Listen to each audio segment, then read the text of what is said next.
Olá pessoal, tudo bem? Boa noite! Aqui estamos nós, mais uma vez, no Chave do Enem Ciências da Natureza. E hoje nós vamos selecionar, eu selecionei, né? Nós vamos trabalhar ali algumas questões sobre o conteúdo. Então vamos dar uma olhadinha. Módulo 4 ainda da apostila, finalzinho ali sobre modelos atômicos e também o módulo 1 sobre a tabela periódica, ok? Então, reforçar alguns conceitos que vocês já viram, né? Aplicar a eles em exercícios do Enem.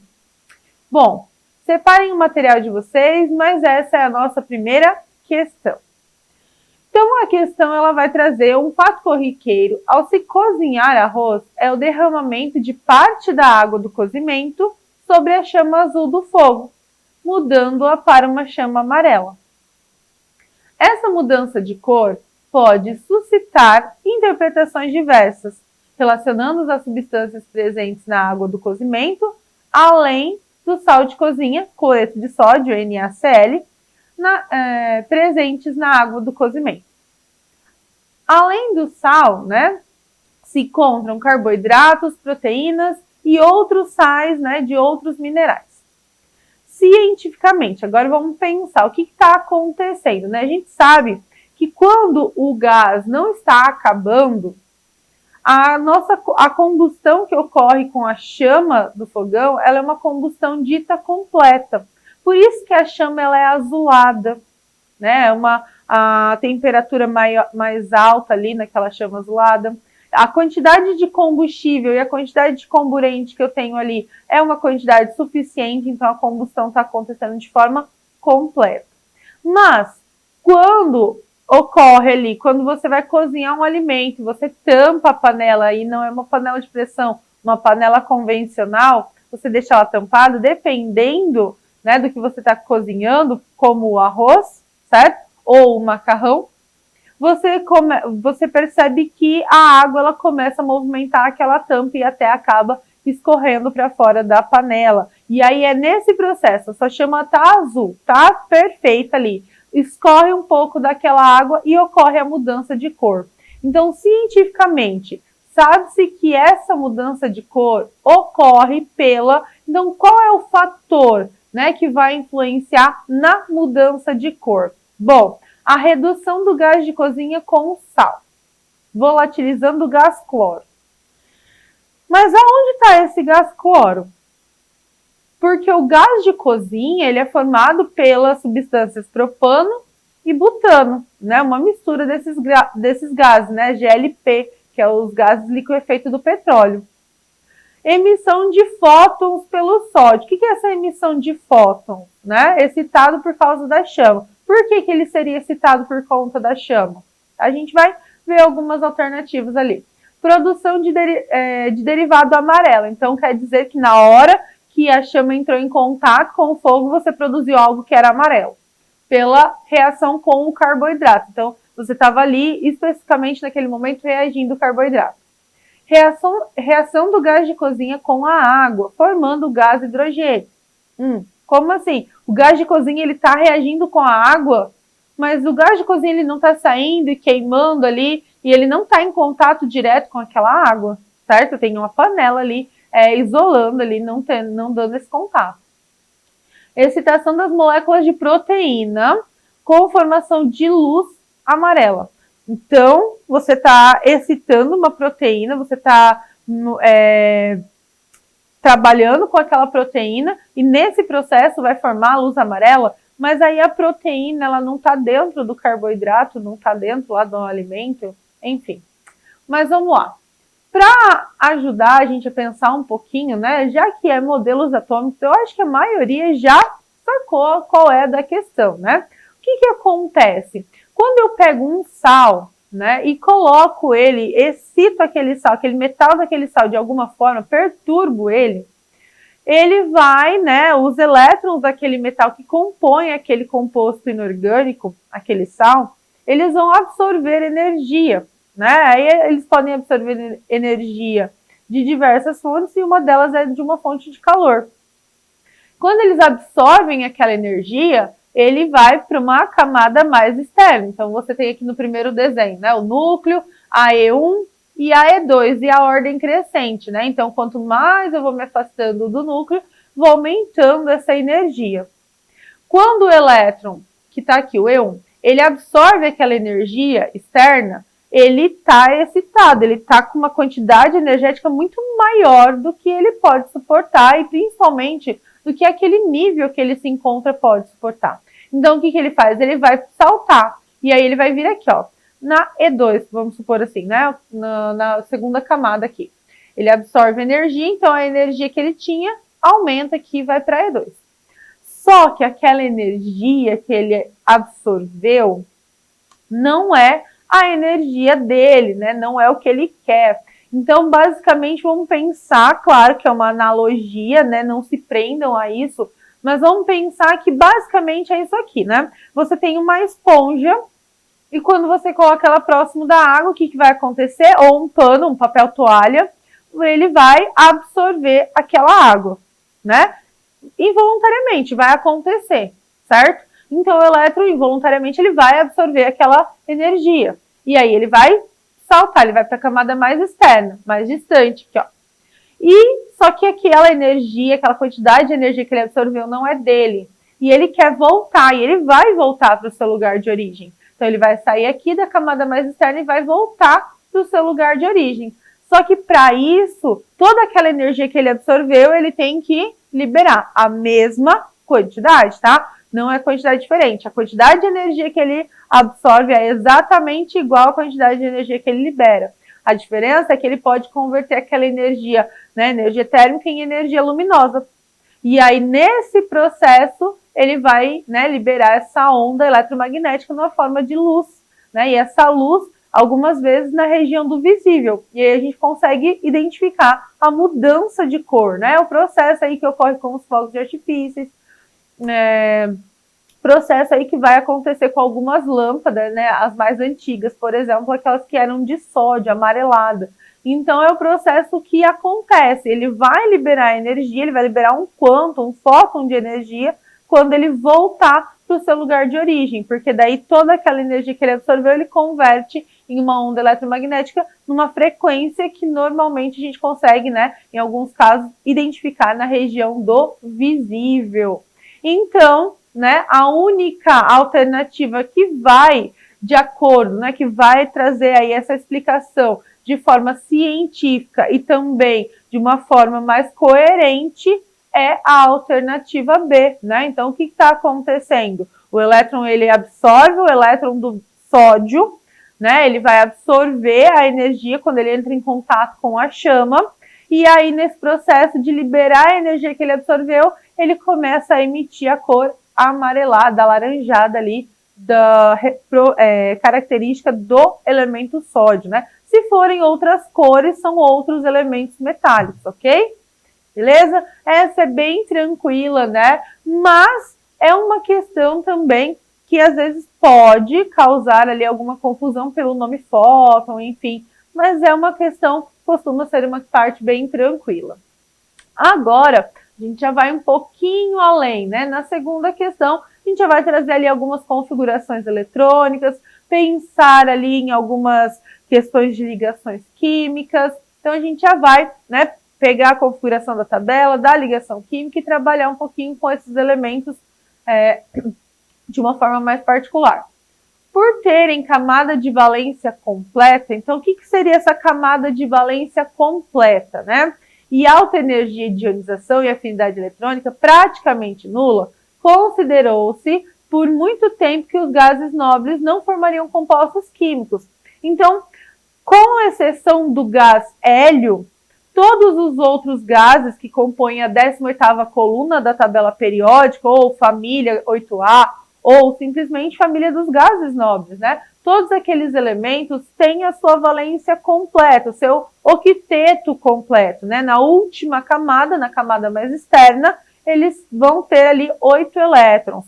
A única exceção, como eu comentei, é o hélio, né? O hélio, por ser o menor e só ter uma camada após o núcleo, né? Uma camada com elétron, essa camada só comporta energia de 2 elétrons.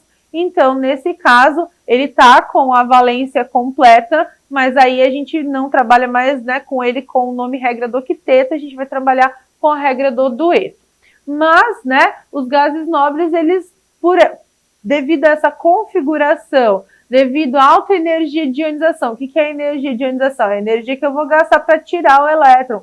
Como essa configuração eletrônica dá uma estabilidade muito grande para esses elementos, para esses átomos, tirar um elétron desses elementos requer muita energia. E às vezes, né, pensando aí na estabilidade, gastando o mínimo possível, é inviável que isso aconteça. E também pela afinidade eletrônica, né? Eles têm afinidade eletrônica praticamente nula. Por quê? Porque eles não querem o elétron, eles estão ali estáveis do jeito que estão, então para que eles vão querer um elétron, por que eles vão doar um elétron, né? Então, basicamente isso. Porém, em 1962, foi realizada com sucesso a reação entre o xenônio, camada de valência 5s2, 5p6. Xenônio, um gás nobre, né? Contém ali seus 8 elétrons na sua quinta e última camada de valência. E o hexafluoreto de platina. E desde então, mais compostos novos de gases nobres vêm sendo sintetizados. Tais compostos demonstram que se pode aceitar acriticamente, né, que não se pode aceitar acriticamente a regra do octeto, na qual se considera nula, né, se considera, perdão, deixa eu voltar aqui, ai, a gente fica nervosa, vamos lá, me perdi aqui na leitura, vamos, voltando, recapitulando, tais compostos demonstram que não se pode aceitar acriticamente a regra do octeto, na qual se considera que, numa ligação química, os átomos tendem a adquirir estabilidade, assumindo a configuração eletrônica de um gás nobre. Então, conforme esses experimentos foram acontecendo e esses gases foram reagindo com outros elementos, então agora, né, não pode se acreditar, né, aceitar acriticamente que é devido à estabilidade, é devido à regra do octeto, ok? Dentre os compostos conhecidos, um dos mais estáveis é o difluoreto de xenônio, no qual difluoreto, fluoreto, né, vem do flúor, e do xenônio. Então, você tem dois átomos do halogênio flúor, halogênio, né? Quando a gente fala de halogênio são aqueles elementos que encontram-se na 17ª coluna da tabela periódica, ou, né, no grupo dos halogênios, né, um grupo antes dos gases nobres, ou ainda a família 7A, né, da tabela periódica. E a camada de valência, né, a última camada desse átomo de flúor, ele é representado como 2s2, 2p5. O flúor ele tem duas camadas ao redor do núcleo apenas, e na última camada, na sua camada de valência, por pertencer, né, à família, ao grupo dos halogênios, né, ao grupo 17 da tabela periódica, ele tem 7 elétrons na camada mais externa, certo? E ele fala que o xenônio e o flúor se ligam covalentemente, né? Então, o que é uma ligação covalente? É uma ligação que ocorre entre ametais, e aí eu tenho um gás nobre, certo? E tenho o flúor, ametal. Então, eu vou ter o quê? Uma ligação entre esses dois elementos, e esse tipo de ligação é uma ligação de compartilhamento, eles vão compartilhar, eles vão usar juntos, certo? O átomo do gás nobre para ficarem com 8 elétrons de valência. Mas quem vai ficar com 8 elétrons de valência? Já que o gás nobre já tem 8 elétrons na última camada, certo?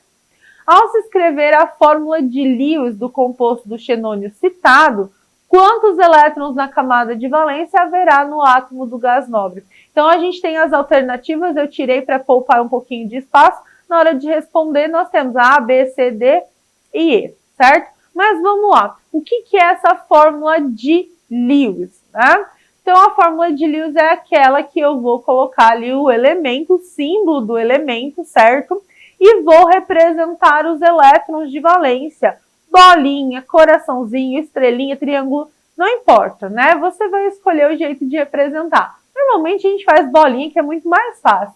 Então aqui, ó, você tem o xenônio. O xenônio, então, é o gás nobre. Ele tem o octeto completo, então ao redor dele nós colocamos aqui, ó, 2, 4, 6, 8, né, bolinhas representando os seus elétrons de valência.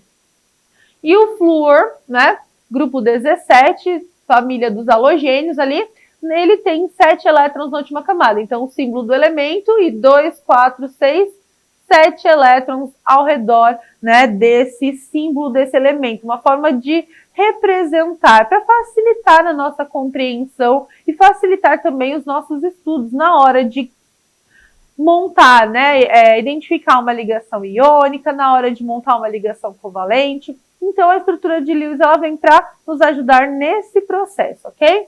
O que acontece, então? Olha lá, 8 elétrons na camada de valência. Lembrando, toda vez que eu for representar a fórmula de Lewis, eu vou colocar apenas os elétrons da valência, né? De valência, os elétrons que estão na última camada.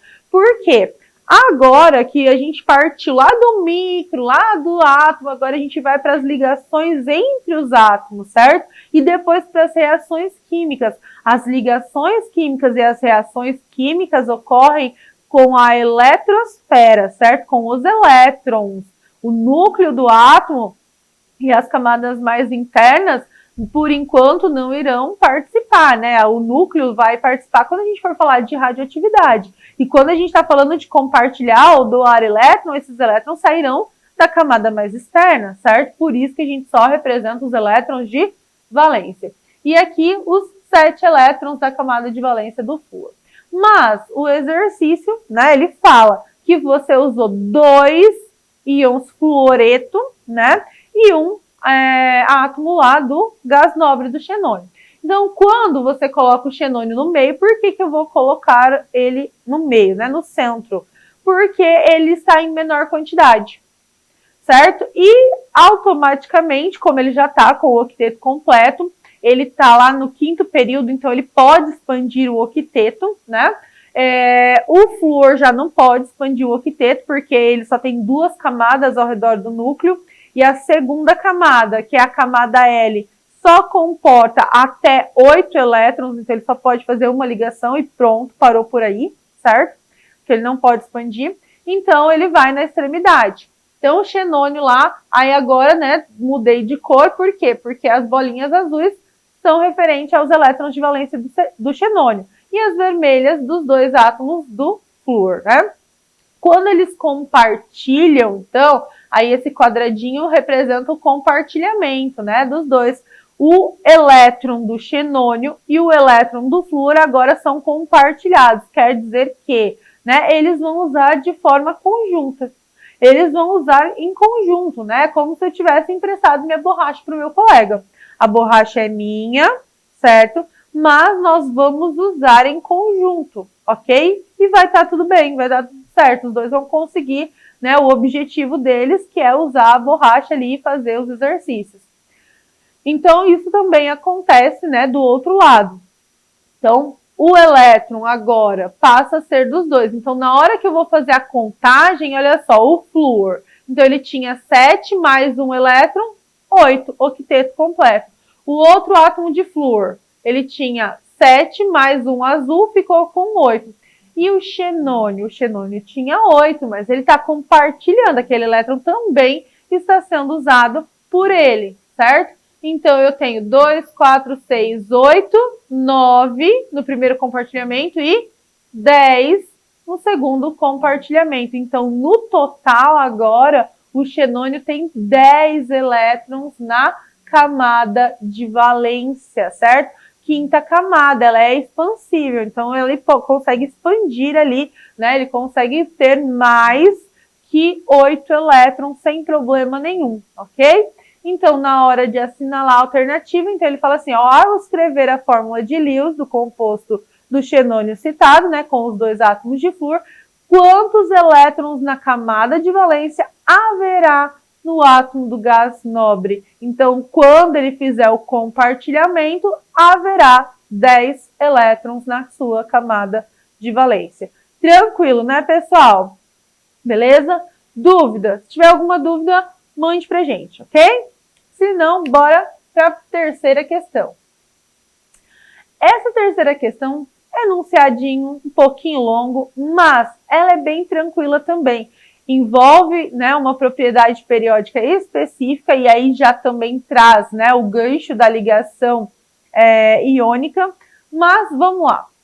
Os solos amazônicos ricos em silicato são apropriados, né, não são apropriados para o cultivo, por serem incapazes de reter nutrientes, ok?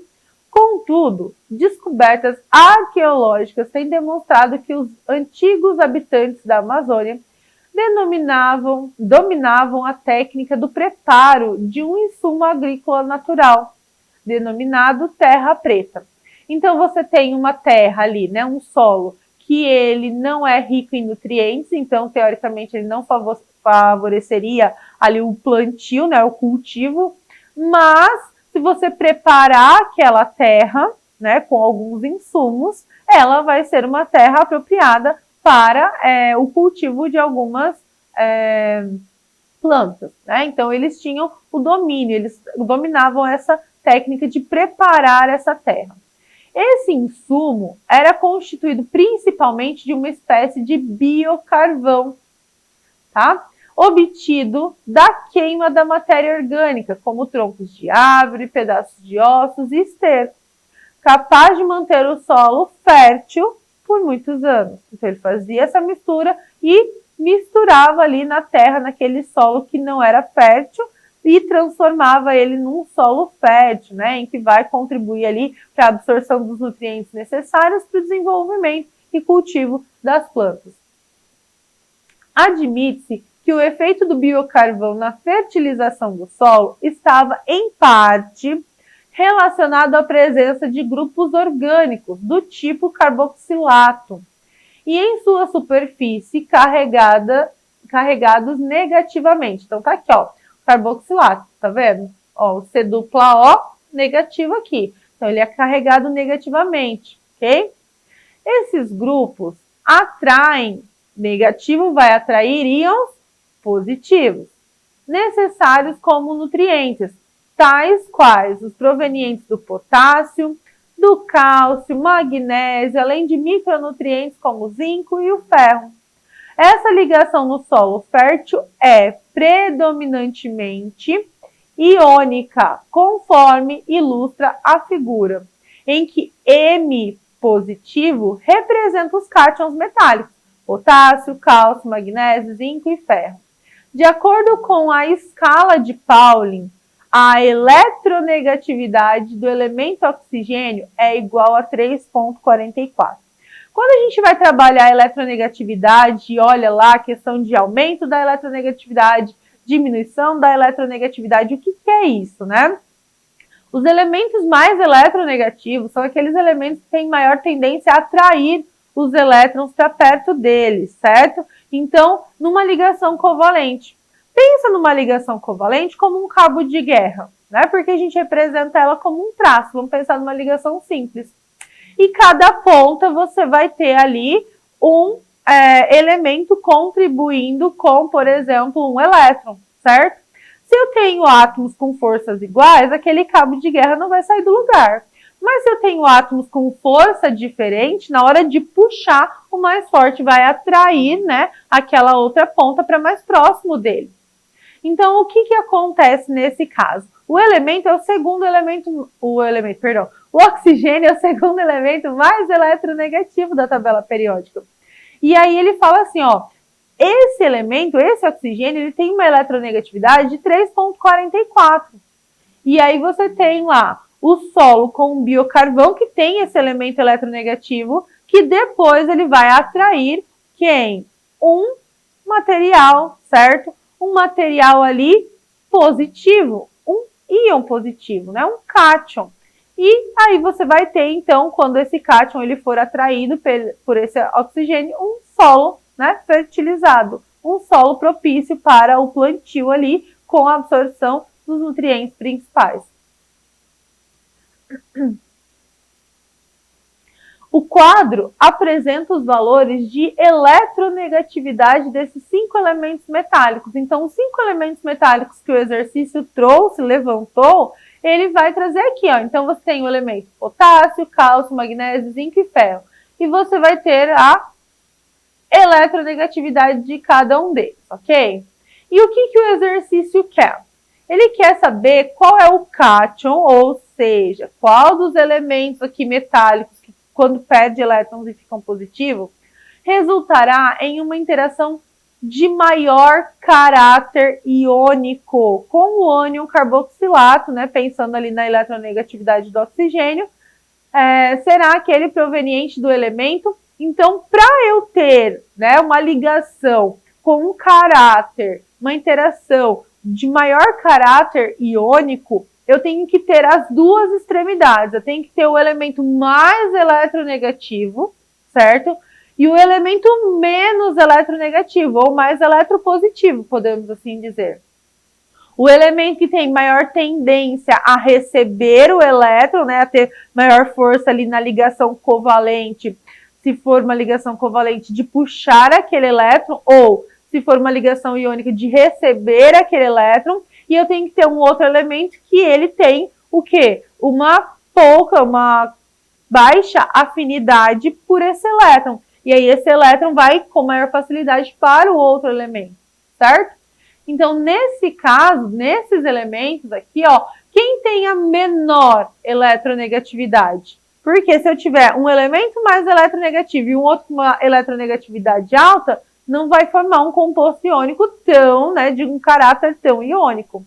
Mas, se eu tiver um composto com uma alta eletronegatividade, que eu já tenho, né, um elemento, que é o oxigênio, e nele se ligar o elemento que tem a menor eletronegatividade, eu vou ter essa diferença bem grande. Eu vou ter algo mais negativo ali e algo mais propício e mais positivo, com caráter iônico, né, mais positivo. E aí essa atração entre esses dois, né, íons vai ser uma atração maior, né, de maior interação, de maior caráter.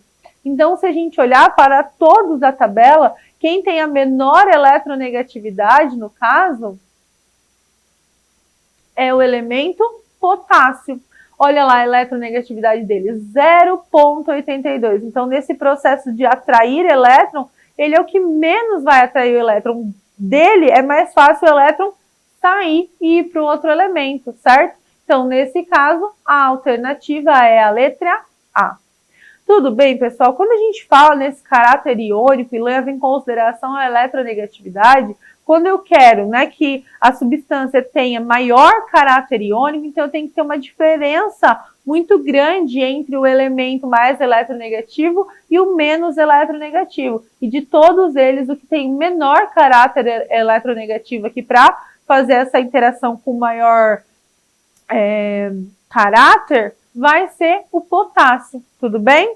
Tranquilo até aqui, né? São questões teóricas, vão recordar ali um pouquinho, vão puxar um pouquinho da tabela periódica, das ligações, né, iônicas, das ligações covalentes. Por quê? Porque quando a gente trabalha a propriedade periódica, principalmente a eletronegatividade, nós vamos usar ali no processo da construção da ligação iônica, da ligação covalente, depois de polaridade também, né? Então, são conceitos ali que vão aparecer, vocês vão ver por um bom tempo ali no conteúdo, né, do nosso primeiro ano.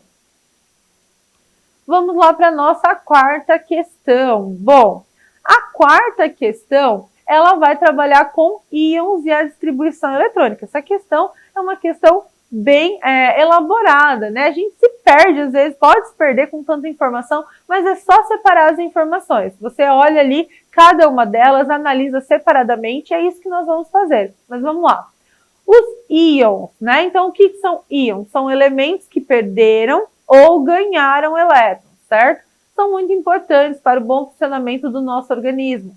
O excesso ou a carência pode causar problemas à nossa saúde. Por exemplo, o íon cloreto, componente do suco gástrico, atua na digestão e na condução nervosa.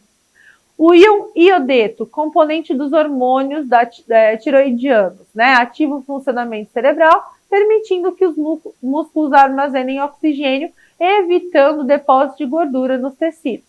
O íon fluoreto, importante na formação dos dentes, na prevenção da dilatação das veias, cálculo da vesícula e paralisia. A seguir, é destacado genericamente, tá? Genericamente, a distribuição eletrônica de íons hipotéticos no estado fundamental. Então, você tem a distribuição eletrônica de íons, ok? Então, você tem lá o íon A, o íon B, o íon C e o íon D. Analisando a posição dos átomos neutros A, B, C, D na tabela periódica, é correto afirmar que são os átomos neutros, né, que não perderam e que não ganharam elétrons. Então, aqui a gente tem algumas comparações. O átomo B apresenta raio menor que o átomo C. O átomo mais eletronegativo é o D. O átomo que apresenta maior potencial de ionização é o A. O átomo que apresenta maior afinidade eletrônica é o C. A afinidade eletrônica do átomo A é menor que a do átomo D. Então, vamos lá. Eu separei aqui, então, a primeira distribuição, o primeiro íon, né? Então, a gente vai entender o que aconteceu com ele. A distribuição eletrônica, quando ele fica, né, negativo ali, ó, o que está acontecendo? A menos, quer dizer que ele ganhou um elétron. Quando a gente olha ali a camada de valência desse elemento A, ele tem 4 camadas ao redor do núcleo e na quarta camada ele tem 2 elétrons mais, né, no caso 6, então no total na última camada ele ficou com o octeto completo. O que acontece então? Ele tem 4 camadas e ele só ficou com o octeto completo porque ele ganhou um elétron, certo? Então, ele tem 4 camadas e na última camada, se eu for pensar no átomo neutro, o átomo neutro ele tinha apenas 7 elétrons da sua camada de valência. E essas informações elas vão, né, nos ajudar. B. Olha só, quando ele ganhou esses 2 elétrons, então ele ficou 2 negativo, ele completou o octeto também, ó, terceira camada, 3 camadas ao redor do núcleo, e nesse caso ele completa o octeto após ganhar 2 elétrons. Então, quer dizer que antes de ganhar os 2 elétrons, ele é um elemento que tem apenas 6 elétrons na camada de valência. E ele tem só 3 camadas, né? Quando a gente vai determinar quem tem maior raio atômico do átomo neutro, a gente vai ver quem tem o quê? A maior quantidade de camadas ao redor do núcleo, porque quanto mais camadas, maior o átomo, né? E também a quantidade de elétrons que esse elemento tem na última camada. Porque no mesmo período, numa mesma linha horizontal, os elementos vão ter a mesma quantidade de camadas ao redor do núcleo. Mas, quanto mais elétrons o elemento tem na última camada, maior vai ser a influência do núcleo sobre esses elétrons. Então, o núcleo vai querer ficar com esses elétrons. Então, ele faz com que, né, ele tenha uma atração um pouco maior por esses elétrons, o que dá uma contraída ali, né, no raio, né, no tamanho ali do átomo. Agora, quanto menos elétrons esse elemento tem na última camada, menor vai ser a interação do núcleo com o elétron da última camada. Por quê? Porque ele quer que esse elétron vá embora, ele vai facilitar o processo de doação desse elétron. Então, se ele vai facilitar, ele vai estar um pouquinho mais distante, né? Então, quanto menos elétrons na última camada, maior, né, maior será o raio. Por que eu falo isso? Porque, olha, a gente tem o elemento C1-. Quer dizer que ele também tem 3 camadas ao redor do núcleo, mas ele só ficou com o octeto completo quando ele ganhou 1 elétron apenas, né? Então, ele é um elemento que, na sua última camada, no seu estado neutro, ele tinha 7 elétrons, né? E aí ele só ganhou 1 para completar o octeto. E depois nós temos o último elemento. O elemento, vou só dar uma saidinha aqui só para a gente ver, tá? O elemento D, né? Que ganhou também 1 elétron. Ele tem 5 camadas ao redor do núcleo e na última camada ele também completou o octeto após ganhar 1 elétron, certo? Então, o que acontece? Antes dele ganhar esse elétron, ele também pertencia, né, ao grupo ali dos halogênios, porque ele tinha 7 elétrons na sua última camada. Sabendo a quantidade de camadas que o elemento tem ao redor do núcleo, então 4, 3, 13, 5, Eu consigo determinar quem tem maior raio, se, né, for uma das alternativas corretas. E também, sabendo quantos elétrons ele tinha, quantos elétrons ele tem, eu consigo determinar quem é o elemento mais eletronegativo, menos eletronegativo, ok? Então, quando a gente fala de raio atômico, né, o raio aumenta sempre da direita para a esquerda, certo? Então, quanto menos elétrons na última camada, maior vai ser o raio, né, mais dilatado, vamos assim dizer, para facilitar mesmo a saída desse elétron. E o raio atômico também aumenta de cima para baixo. Por que ele aumenta de cima para baixo? Porque, né, eu estou passando do primeiro período para o segundo, para o terceiro, quarto, quinto, sexto, sétimo período. Quanto mais períodos, né, o elemento estiver, né, no maior período, mais camadas eletrônicas ele tem ao redor do núcleo. O elemento que está no primeiro período, na primeira linha horizontal, só tem uma camada eletrônica ao redor do núcleo. O elemento que está no segundo período, 2 camadas, terceiro, quarto, quinto. O elemento que estiver no sétimo período tem 7 camadas ao redor do núcleo, então, consequentemente, maior o raio. Também temos a afinidade eletrônica, né? A afinidade por elétrons. Quem quer aquele elétron, quem tem maior facilidade em receber elétrons, são os ametais, né? Por quê? Porque eles vão ter 6, 7 elétrons, 5 elétrons na última camada.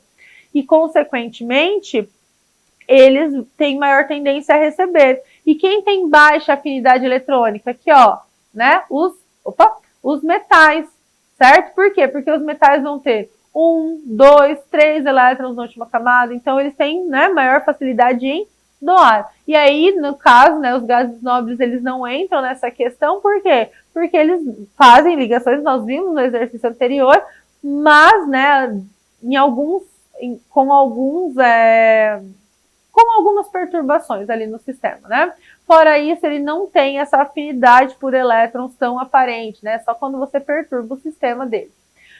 Energia de ionização. Então, a energia, né? Quem tem maior energia de ionização? Energia que é gasta ali para tirar o elétron para formar um cátion, por exemplo. Quem tem maior energia de ionização, né? Tá aqui, tá no canto direito da tabela periódica. Por quê? Porque eles já têm uma quantidade significativa de elétrons na última camada. Então, para tirar esses elétrons dos elementos que estão, né, com o octeto completo, ou que estão ali com 6, 5 ou 7 elétrons na última camada, você vai ter que fornecer, você vai ter que pagar uma taxa ali muito grande para tirar aquele elétron, porque o núcleo está exercendo uma força sobre aquele elétron, ele não quer perder o elétron. Já os elementos que estão aqui, ó, mais no canto, né, esquerdo, são os metais, eles têm o quê? Uma energia de ionização baixa, porque é fácil tirar o elétron dele, é mais fácil, né? Você vai pagar uma taxa aí menor para tirar esse elétron. E, por fim, né, a eletronegatividade. Então, numa ligação de compartilhamento, o elemento mais eletronegativo está aqui, é o flúor, né? Ele, nessa ligação de compartilhamento, os elétrons eles vão se aproximar mais do flúor. E, consequentemente, se os metais são mais eletronegativos, porque eles têm uma quantidade de elétrons maior, os metais são, né, menos eletronegativos. Nessa força ali de atrair o elétron numa ligação, eles não têm uma força tão grande, já que o núcleo ele exerce uma força menor ali para segurar aquele elétron, porque ele quer mesmo que aquele elétron vá embora, certo? Recapitulando toda essa parte, recapitulando a distribuição eletrônica, então qual é a nossa alternativa correta? Né? A nossa alternativa correta aqui, ó, vai envolver, já pulei aqui, a gente já sabe que não é a A, né? O átomo B apresenta um raio menor que o átomo C, né? Então, na verdade, o átomo B, ele vai ter o quê? Um raio um pouco maior que o átomo C. Por quê? Porque ele tem menos elétron na última camada. Quando ele estava lá para ganhar os 2 elétrons, ele só tinha 6. Quanto menos elétron, lembra? Menor a atração, né, que o núcleo vai ter sobre aqueles elétrons. Enquanto no elemento C ele já tinha 7, então ele tinha um a mais, o que faz com que o núcleo exerça uma força um pouquinho maior. D. O átomo mais eletronegativo é o D. Mais eletronegativo quer dizer que ele tem que ter menos camadas ao redor do núcleo, certo? e mais elétrons na última camada. E se a gente olhar, o elemento dele é o que tem mais camadas ao redor do núcleo, então ele está mais distante, né? Então essa questão de puxar o elétron para ele, não que ele não seja eletronegativo, mas comparado aos outros que nós temos ali, ele não é o mais eletronegativo. O átomo que apresenta maior potencial de ionização, certo? É o átomo. Então, potencial de ionização ou energia de ionização é aquele que eu vou ter ali, né? Vou gastar mais energia, vou ter que investir mais energia para tirar um elétron dele, para ele, né, se tornar um cátion. Quanto menos camadas eu tenho ao redor do núcleo, maior vai ser a atração daquele núcleo sobre aqueles elétrons. Então, mais difícil vai ser tirar aqueles elétrons. Se eu comparar o elemento A com o elemento B e o elemento C, eles, né, o A tem mais camadas. Então, comparado a ele não vai, comparado a esses outros dois, ele não consegue ter maior potencial de ionização, certo? O átomo que apresenta maior afinidade eletrônica é o C. Então, vamos lá. Afinidade por elétrons, aquele elemento que vai, né, ter maior tendência a ganhar o elétron vai vir para ele com maior facilidade, vamos assim dizer. Se a gente olhar, lembra, o B, quando ele ganhou 2 elétrons, ele completou o octeto, mas ele precisou ganhar 2 elétrons. O C, ele ganhou apenas 1 elétron. Quanto mais elétrons eu tenho na última camada, mais eu quero o elétron para completar o octeto, certo? Então, maior vai ser a afinidade por elétrons. Por que eu estou comparando os dois? Porque os dois têm a mesma quantidade de camadas ao redor do núcleo, menos camadas. Então, já tem uma interação ali mais forte. Só que um já tinha 7 elétrons, o que torna ele mais, né, com maior afinidade pelo elétron, né? Então, a gente já descarta a letra E a nossa resposta correta é a letra D, né? O elemento C, porque ele já tinha 7 elétrons na última camada, antes de ganhar o elétron, ele possui maior afinidade por elétrons, sim, ok? Beleza, gente? Eu separei, achei, né, da minha intenção, a minha intenção era facilitar o processo, espero que eu tenha facilitado. E aí agora a gente vai fechar com a nossa última questão, que vai falar sobre a mitologia grega, né? Nióbia era filha de Tântalo, 2 personagens conhecidos pelo sofrimento. O elemento químico de número atômico igual a 41 tem propriedades químicas e físicas tão parecidas com as do elemento do número atômico 73, que chegaram a ser confundidos. Por isso, em homenagem a esses 2 personagens da mitologia grega, foi conferido a esses elementos os nomes de Nióbio e Tântalo. Esses 2 elementos químicos adquiriram grandes importâncias econômicas na metalúrgica, na produção de supercondutores e em outras aplicações na indústria de ponta, exatamente pelas propriedades químicas e físicas em comum. A importância econômica e tecnológica desses elementos, pela similaridade das suas propriedades químicas e físicas, deve-se a... Então, aqui nós temos 5 alternativas. Vamos lá. Bom, a tabela periódica, certo? Uma tabela aí genérica para a gente dar uma olhadinha, mas ela tem essa cara, né? Aonde estão, né, o nióbio e o tântalo? Eles estão aqui. São metais de transição externo, certo? E estão na mesma coluna vertical. E na primeira alternativa, ele fala assim, eles têm propriedades físicas e químicas parecidas porque eles têm elétrons no subnível F. Olha só, se a gente parar para olhar, então eu peguei essa tabela aqui que dá para ver certinho. Então, como que acontece a distribuição eletrônica? Subnível S, subnível P, subnível D, só aqui que é um S2, tá? E subnível F. Aonde estão esses 2 elementos? Estão aqui. Eles terão elétrons, um no subnível D e o outro no subnível S. Vai passar pelo subnível F, mas vai terminar também no D. Então, não tem como os 2 terem essas propriedades, porque os elétrons estão no subnível F. Então, a gente já pode descartar A. B. Por serem elementos de transição interna. Elementos de transição interna são os lantanídeos e os actinídeos. Externa é onde estão os nossos dois elementos. Então, também, né, não faz jus à afirmação.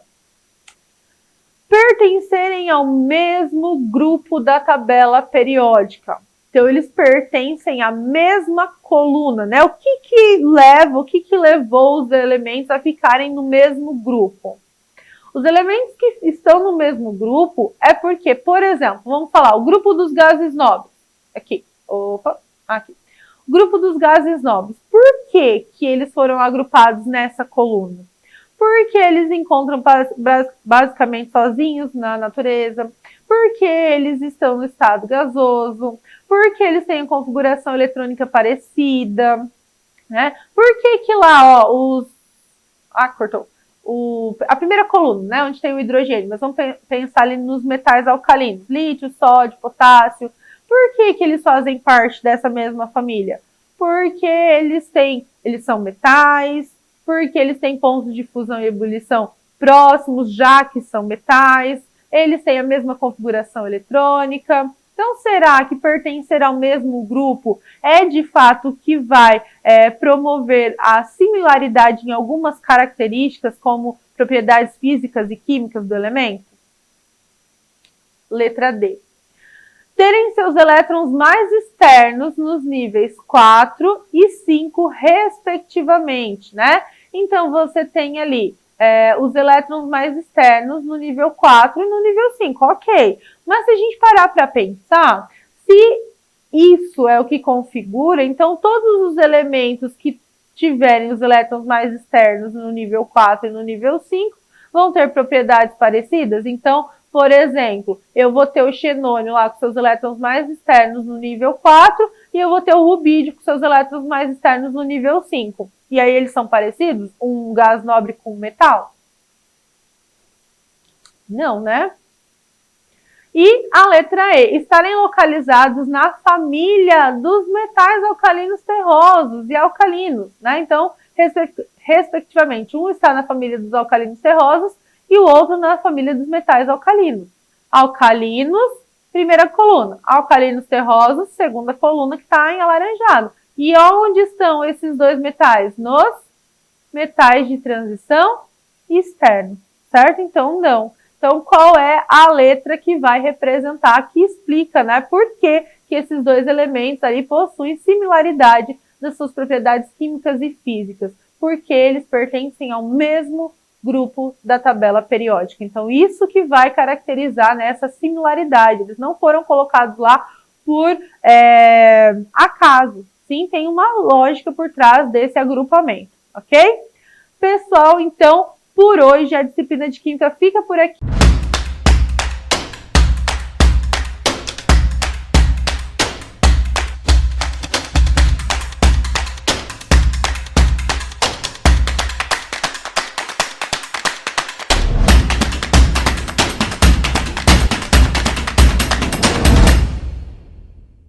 Fala galera, tudo bem? Mais um dia aqui, chave do Enem, número 3, hein? Estamos começando com tudo, já tivemos 3, espero que você esteja animado, assistindo, fazendo o simulado, acertando tudo, né? Compartilha aí a sua foto do seu caderno que você está anotando, de você está assistindo, marca teu colégio, marca lá @chave do Enem e vamos seguindo. Você do primeiro ano já acostumou com essa rotina? Tem muito ainda esse ano para você poder aprender, ajudar você em todas as provas que você vai ter por aí, ok? Lembrando que aqui a gente tem 5 exercícios, talvez ele não esteja na sequência que você colocou aí, tá? Mas só você acompanhando dá para fazer legal, beleza? Hoje então, melhor dia, né? Tá aqui, Ciência da Natureza, Biologia, melhor matéria, melhor professor e vamos seguir, Brasilzão todo comigo, vamos lá. Olha só, primeiro exercício está aqui, ó. Os glicídios são fontes de energia para os seres vivos. Então já está afirmando isso aqui, né? Então os glicídios aqui seriam nada mais, nada menos do que os açúcares, tá? Os carboidratos. Diz assim, ó, dentre os glicídios, os polissacarídeos que estão presentes em vegetais e animais são respectivamente. Então, polissacarídeos que estão presentes em vegetais e animais respectivamente, ok? Então vamos ver aqui, ó. Olha só, vamos lembrar de alguma coisinha. Olha só esse mapa conceitual aqui que fala de monossacarídeos, disacarídeos e polissacarídeos, tá? Aqui os disacarídeos estão dentro dos oligossacarídeos, mas são eles que acabam mais caindo em prova, tá? Então olha só, dentro dos monossacarídeos, nós temos aqui estruturas com até 10 carbonos aqui, né? Então, olha só. Aqui nós temos aqui monossacarídeos, pentoses, hexoses, tá? Então, dentro delas, nós temos aqui, ó, glicose, frutose e galactose. Tudo isso aqui é monossacarídeo, tá? Aqui nós temos ribulose, ribose e desoxirribose. Então, olha só. Esses daqui são nada mais nada menos do que monossacarídeos. Quando você se alimenta de um carboidrato, às vezes o carboidrato ele tem mais sequências de monossacarídeos. Então, para o seu corpo conseguir absorver, essa maior sequência precisa se transformar em monossacarídeo, tá? Por exemplo, aqui nós temos os disacarídeos, ó, sacarose, glicose mais frutose, são 2 monossacarídeos. Aqui nós temos aqui, ó, lactose, glicose mais galactose. Aqui nós temos a maltose, glicose mais glicose. Então, é como se o monossacarídeo fosse um vagãozinho só de trem, o disacarídeo fossem 2 exatamente, que precisam ser quebrados para serem eliminados, tá? Só lembrando aqui, por exemplo, ó, lactose, a pessoa é intolerante à lactose. Ela não tolera a lactose. Então, o que acontece? O corpo dela não produz a enzima lactase que separa a glicose da galactose. Então isso faz com que a pessoa às vezes tenha alguma reação alérgica, que pode ser vômito, diarreia, pode ser coceira, pode ser outra coisa que possa acontecer, né? Então a pessoa precisa tomar talvez o leite zero lactose, que seria o leite onde já tem a lactase no leite, separando glicose de galactose, tá? E os polissacarídeos daí já são formados pela união de 20 ou mais monossacarídeos, né? Podendo chegar até 30 mil monossacarídeos. Aí, dentre esses polissacarídeos, nós temos alguns, ó, de função estrutural, como é o caso da celulose, que você encontra na parede celular de vegetal e às vezes até em algumas bactérias você pode encontrar um pouquinho de celulose, dependendo da bactéria. Aqui você tem função energética, o amido, tá? Que é de origem vegetal. Então, algo que tem amido é que tem grande quantidade de polissacarídeo, como acontece com todos os vegetais tubérculos, né? Então, você tem batata inglesa, batata doce, todo tipo de batata, né? Todos os tipos de raiz, mandioca, beterraba, cenoura, tudo isso aqui tem grande quantidade de amido. Aí aqui nós temos uma outra de função estrutural, que é a quitina. A quitina você pode encontrar em fungos, tá? E também no exoesqueleto de todos os insetos, tá? E também de aracnídeos, de crustáceos, que é toda aquela carapaça durinha. Então aquilo ali é um tipo de açúcar estrutural, que é a quitina, tá? E aqui o glicogênio, ó, ele é o quê? Simplesmente a reserva de energia animal e dos fungos também é glicogênio, tá? Então isso aqui será uma quantidade enorme de monossacarídeos unidos em como se fossem vagões, que vão dar o quê? Simplesmente essa reserva energética. Olha só a pergunta então. Dentre os glicídios, os polissacarídeos que estão presentes em vegetais e animais são respectivamente o quê? Olha só, frutose é monossacarídeo, glicogênio é polissacarídeo, a letra B, glicose mono, sacarose disacarídeo. Glicogênio polissacarídeo, glicose monossacarídeo. Aí nós temos sacarose disacarídeo, glicose monossacarídeo. Aí a letra E, celulose polissacarídeo e glicogênio polissacarídeo. Então, assim, foi fácil você responder essa, por quê? Porque estava perguntando sobre polissacarídeo. E a única resposta que tinha os 2 polissacarídeos era a letra E, celulose e glicose. E lembrando aqui, ó, que aqui perguntava também respectivamente. Então, vegetais, nós temos a celulose e nós temos o glicogênio animal, tá? Vegetal, celulose, glicogênio animal.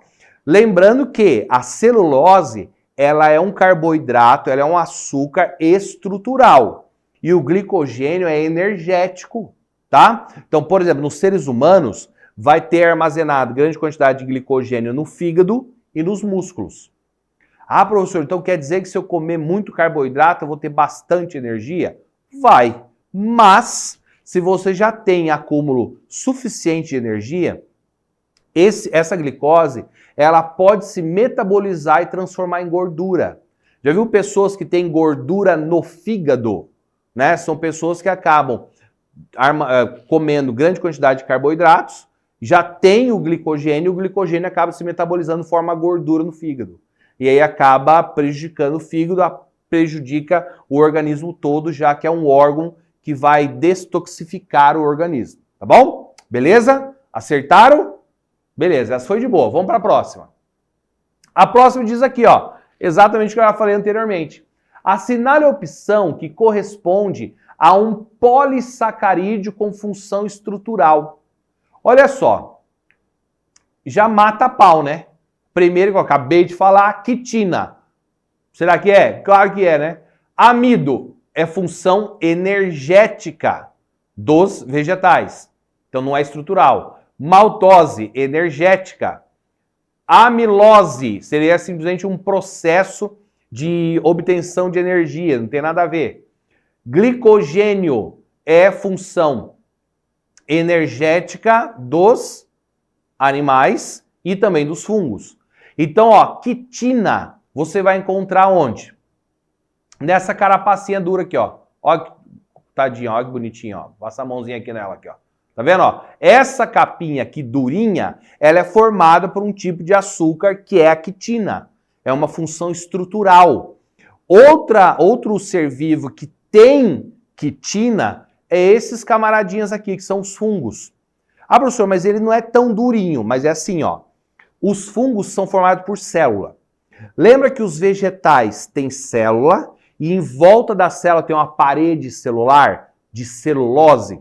Então, os fungos têm a célula e tem uma parede celular de quitina, tá? Então, doideira, né? É quitina, o mesmo que está lá na carapaça dos insetos, também está na parede celular dos fungos. E interessante também é imaginar que nos fungos a reserva de energia é em formato de glicogênio, igual acontece nos seres humanos, tá? Então, obviamente, letra A, de boa demais, que acabei já dando a resposta toda, né? Então, formou. Próxima questão aqui, essa é a maior zona, hein? Olha só. Assinale verdadeiro ou falso sobre a composição química e o metabolismo celular. Olha só, primeiro ali, ó. O gás carbônico absorvido na fotossíntese é utilizado para a síntese primária de moléculas orgânicas complexas. Sim ou não?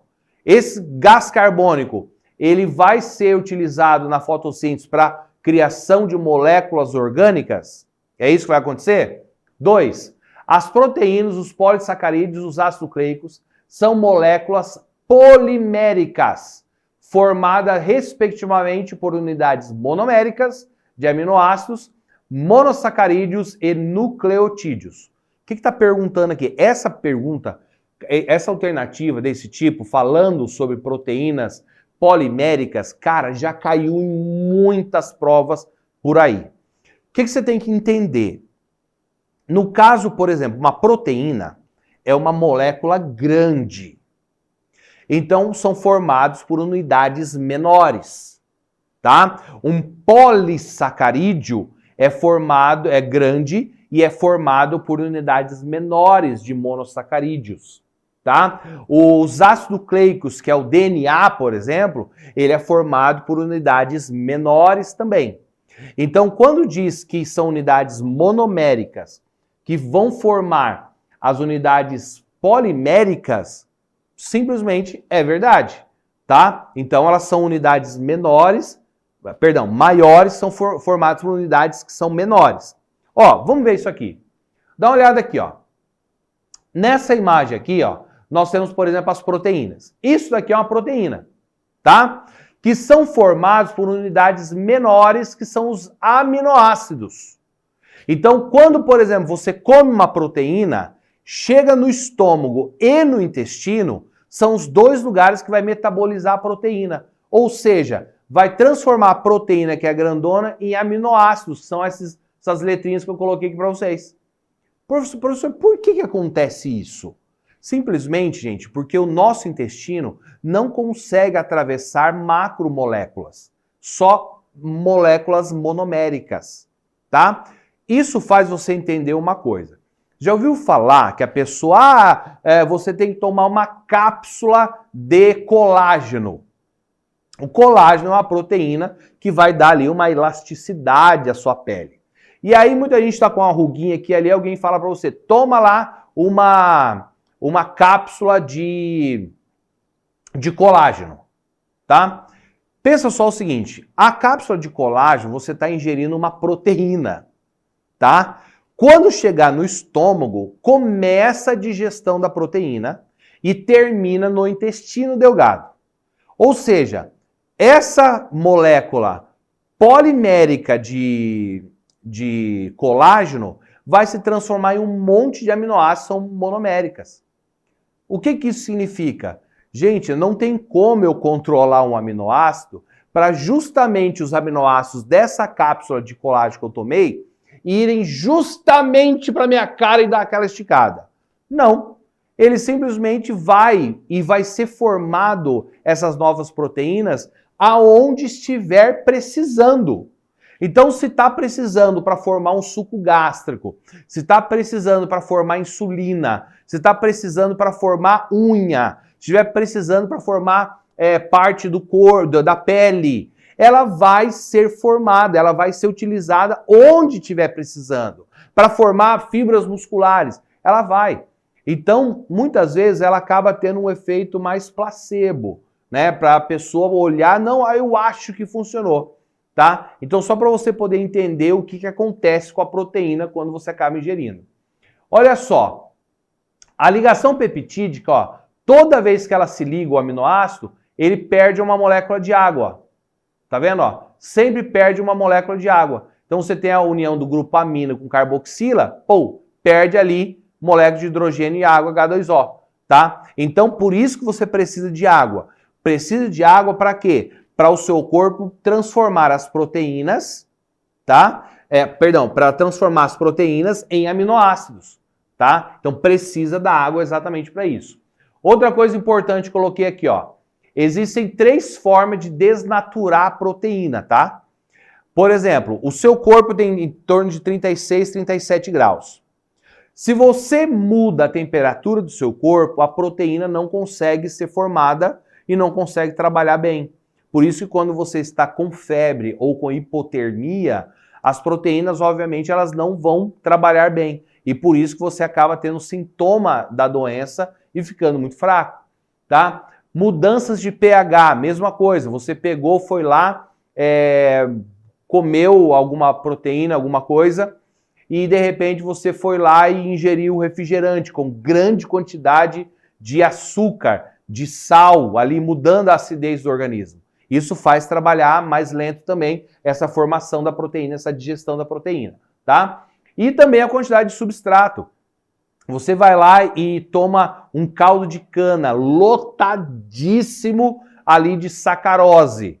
E aí você precisa produzir sacarase, que é uma proteína, para quebrar essa sacarose. Só que a quantidade que você ingeriu foi muito grande. Isso faz com que acabe demorando mais tempo para esse processo, tá? Outra coisa importante, ó, função da proteína, para você poder tirar um print aí, ó. Olha só, função estrutural, como é o caso da queratina, tá? Que vai fazer unha, vai fazer parte da pele, chifre e tudo mais. Não do ser humano, né? Chifre do animalzinho, né? Regulação, como é o caso, por exemplo, dos hormônios, como é o caso, por exemplo, da insulina, tá? Que vai estar metabolizando o açúcar. Função respiratória, como é o caso da hemoglobina, que está no sangue. Função contrátil, como é o caso da actina e miosina, que vai fazer a contração muscular. Função imunológica, como é o caso dos anticorpos. Os anticorpos são proteínas. E função catalítica, que é o caso da função enzimática. Por exemplo, ó, aqui nós temos uma maltose. Você sabe que a maltose, ela é um disacarídeo. Então, você tem aqui, ó, a enzima maltase, tá vendo que tá que é azulzinha? Ela se ligou com a maltose e separou glicose de glicose. Então, isso faz com que a enzima, que é uma proteína, ajude a acelerar o metabolismo seu e você ter a absorção do que você precisa. Então, olha só aqui, ó. A resposta correta, então, seria a letra E. Porque, ó, a primeira está correta. A segunda diz para você está correta. A terceira, em algumas vias do metabolismo celular, a quebra de moléculas complexas em compostos mais simples libera energia, tá? E aqui a última, que é a falsa, as enzimas são um grupo específico de biomoléculas que atuam como catalisadores biológicos, diminuindo a velocidade das reações químicas. Muito pelo contrário, elas vão aumentar a velocidade das reações químicas, ok? Então essa daqui é uma questão que tem mais conteúdo, é uma questão que depende de um esforço maior, tá bom? Mas é algo que está sempre caindo. Próximo aqui, ó. Cigarro eletrônico pode causar câncer bucal. Essa é uma reportagem, ó, de 2023, como você está vendo aqui, está dizendo ali o seguinte, ó. Consumido principalmente entre os jovens de 18 a 24 anos, o cigarro eletrônico possui aparência atraente e descolada, com diversas cores e formatos, mesmo sendo proibida a comercialização e propaganda no Brasil pela Agência Nacional de Vigilância, não é difícil de ser encontrado em lojas e tabacarias. Perigo anunciado à popularização dos dispositivos esconde os malefícios à saúde.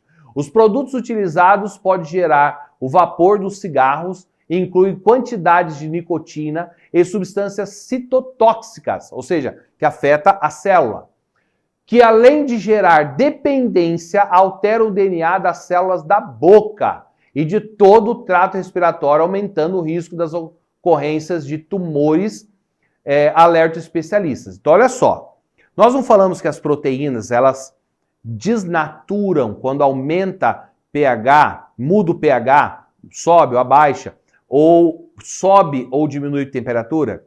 Então, se você, por exemplo, está com fumaça sendo jogada ali na sua boca, sendo inalada, você tem aumento de temperatura. Isso faz com que as células, as proteínas que estão ali, elas acabem simplesmente não trabalhando, não sendo produzidas, tá? Outra coisa importante, se você aumenta a temperatura e joga fumaça, a tendência de você ter uma alteração do DNA, mas por que vai alterar o DNA, professor?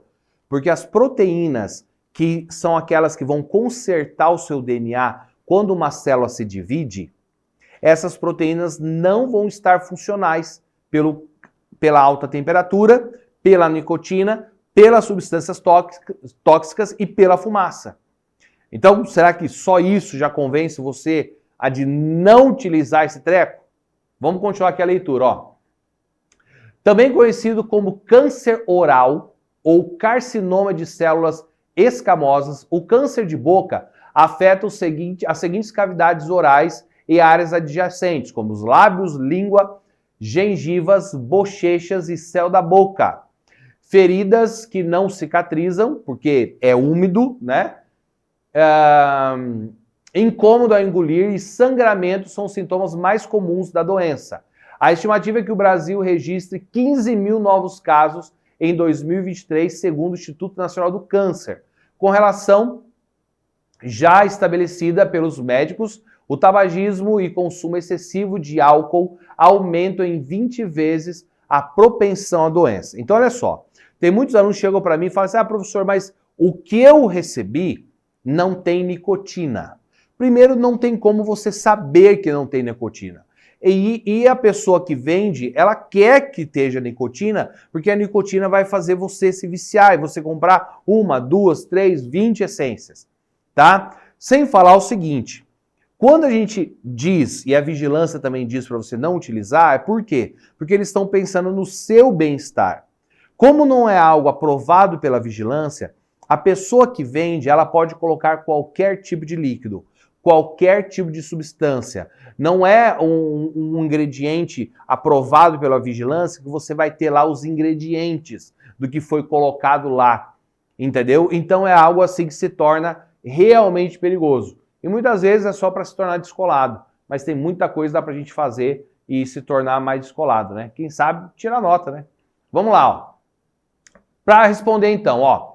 Segundo o texto 1, os produtos utilizados para gerar o vapor dos cigarros alteram o DNA, que é o ácido desoxirribonucleico, das células da boca e do trato digestório. Considerando que o DNA é composto de inúmeros nucleotídeos, lembra? O DNA é polimérico, os nucleotídeos é monomérico, tá? Que vai formar o DNA que é maior, tá?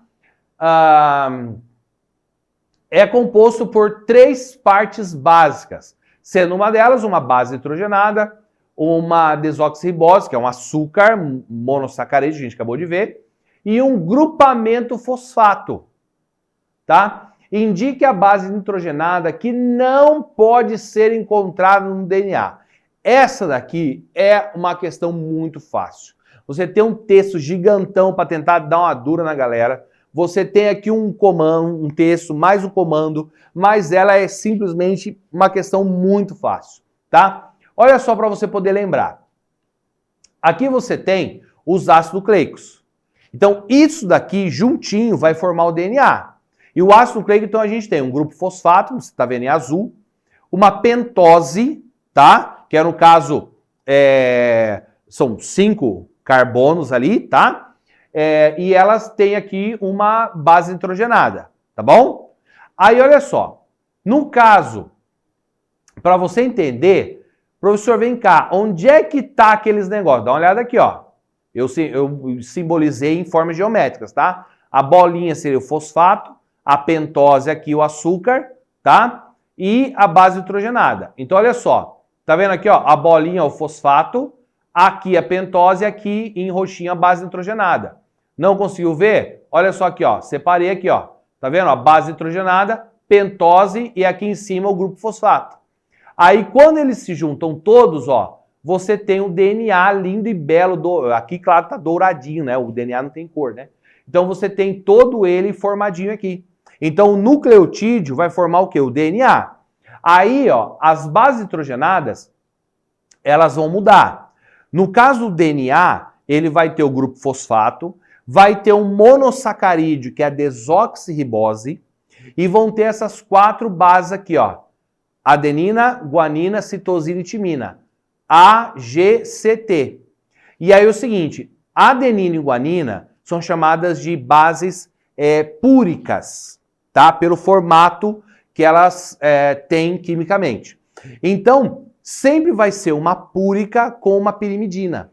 Então, o A, ele sempre vai se ligar com o T e o G sempre vai se ligar com o C, ok? E olha só, por que eu coloquei vermelhinho a timina? Vou colocar aqui para você, ó.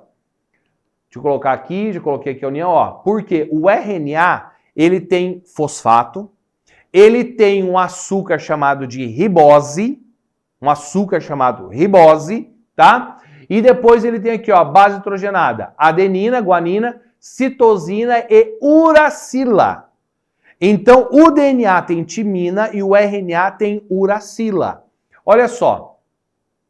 Deixa eu passar aqui, que é a união deles, aqui a diferença. Então é o seguinte, qual é a base nitrogenada que não tem no DNA? Então, fácil demais, letra A, uracila. Tá bom? Só tem no RNA. E o RNA são moléculas que vão produzir, auxiliar na produção de proteína. Tá? Próximo aqui, ó. A molécula de DNA contém informações codificadas que condicionam as inúmeras características genéticas de um organismo.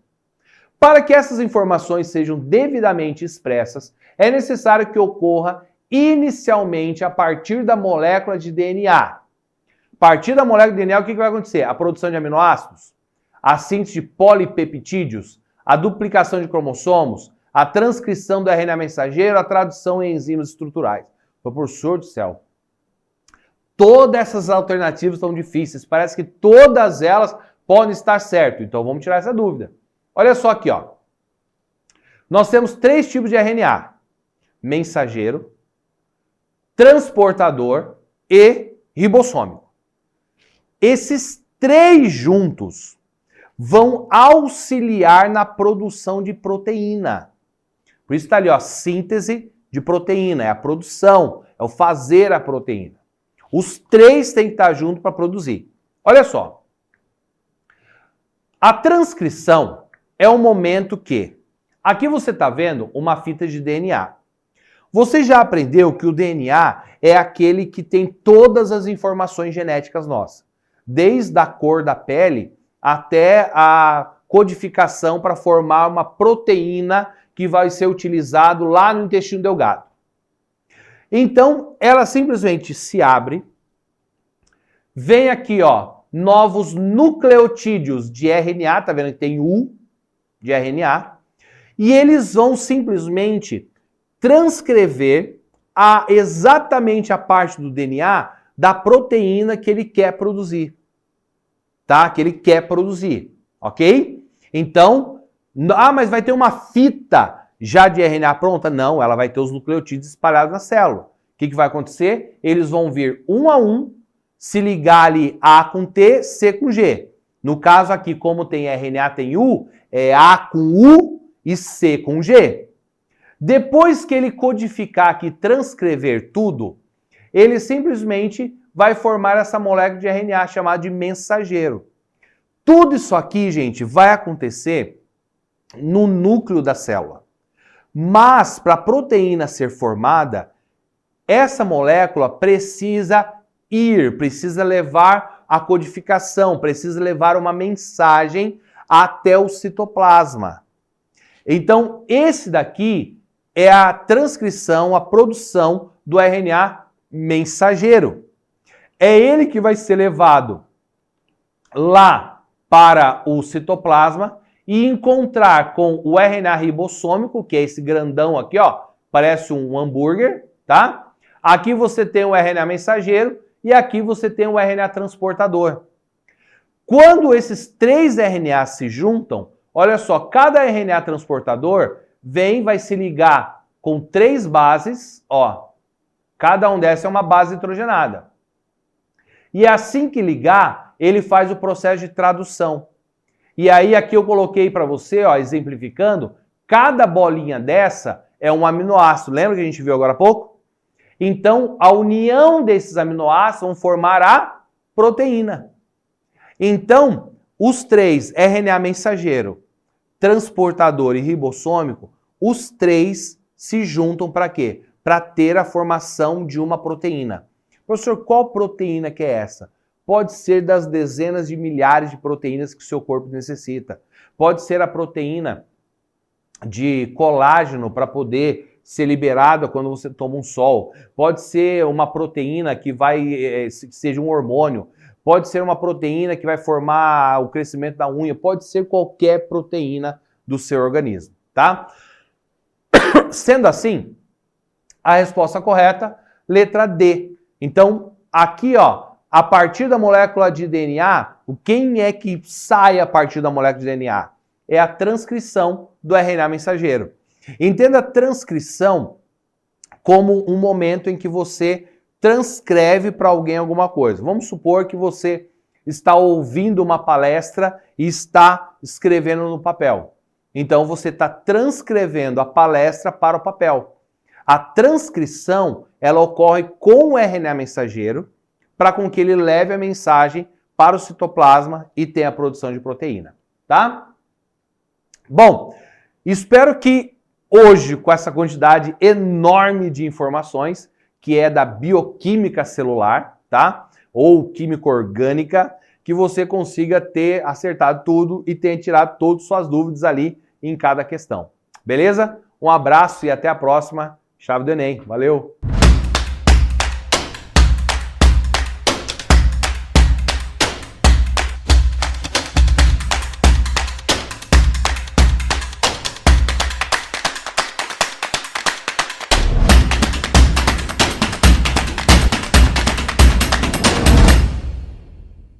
Fala galera, que bom que nós estamos de volta, que legal aqui mais uma vez para a gente estudar física aqui no meu, no seu, no nosso Chave do Enem. E aí, tá preparado, está preparada para esse nosso encontro de hoje?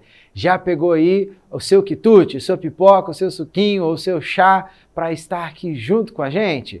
Olha, que legal, hein? Que bom que você já está preparado, já está pronto para nós seguirmos aqui com as nossas conversas de hoje. Hoje nós temos bastante coisa para estudar, temos alguns exercícios desafiadores para resolver e outros nem tanto assim. Um conteúdo bastante interessante, bastante curioso. Espero que você consiga aproveitar bastante esse nosso encontro de hoje, beleza? Vamos lá? Sem mais demora, vamos juntos. Bom, você já sabe, né, que você pode também tirar aí a sua foto do seu local de estudo, postar, marcar a gente lá no Instagram, no @chave do Enem e interagir com a gente, que vai ser muito legal ter a sua interação por lá, tá bom? Vem comigo então, vamos juntos. Hoje nós falaremos a respeito de algumas coisas.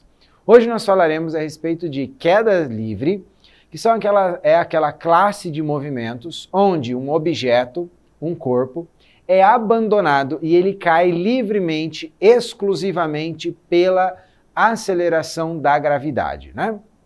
Então, se esse objeto está caindo, ele tem que estar caindo em algum lugar. Então, se nós estamos aqui no planeta Terra, por exemplo, o planeta Terra será o responsável por acelerar esse objeto. Se ele está caindo na Lua, então a Lua é o corpo responsável por acelerar esse objeto. E se ele estiver caindo única e exclusivamente por ação deste corpo que está acelerando ele, né, deste astro que está acelerando ele, então nós temos esse movimento denominado de queda livre. Bom, além da queda livre, nós conversaremos um pouquinho também a respeito dos lançamentos verticais. Nós temos dois tipos de lançamentos verticais, são os lançamentos verticais para cima e os lançamentos verticais para baixo. O lançamento vertical para baixo é muito parecido com a queda livre, com a diferença de que, ao invés do objeto estar caindo livremente, ele é arremessado para baixo. Então ele tem uma velocidade inicial. Na queda livre não, na queda livre ele é abandonado a partir do repouso, com uma velocidade inicial zero. Quando eu jogo alguma coisa para baixo, ao invés de ser uma queda livre, ele se torna um lançamento vertical para baixo. Essa é a grande diferença entre os dois. E o lançamento vertical para cima é aquele no qual nós arremessamos um objeto para cima, o objeto é arremessado para cima, então ele sobe com um movimento retardado, isso é, ele sobe freando, porque o planeta está puxando ele de volta para baixo, até que ele atinge uma altura máxima, um pico desse movimento, onde nessa altura máxima ele inverte o sentido do movimento. Então, nesse instante de altura máxima, ele tem ali uma velocidade zero. E a partir desse instante, então, ele cai em queda livre, né? Então, o movimento de lançamento vertical para cima, ele é um casamento de dois movimentos. As duas metades desse movimento, subida e descida, elas são, se analisarmos, né, que o objeto sai de um nível e volta para esse mesmo nível, por exemplo, nível do solo, então nós temos um movimento simétrico. O tempo de subida é o mesmo tempo de descida, a velocidade com que ele sai é a velocidade com que ele chega, exceto porque está com sentido invertido, mas em módulo é o mesmo valor. Então eles são simétricos nos dois lados, né? E nós temos também os lançamentos horizontais. Os lançamentos horizontais são aqueles objetos que são arremessados lateralmente. Um pacote que é soltado de um avião em movimento, uma bolinha que rola sobre a superfície de uma mesa e cai ao chão.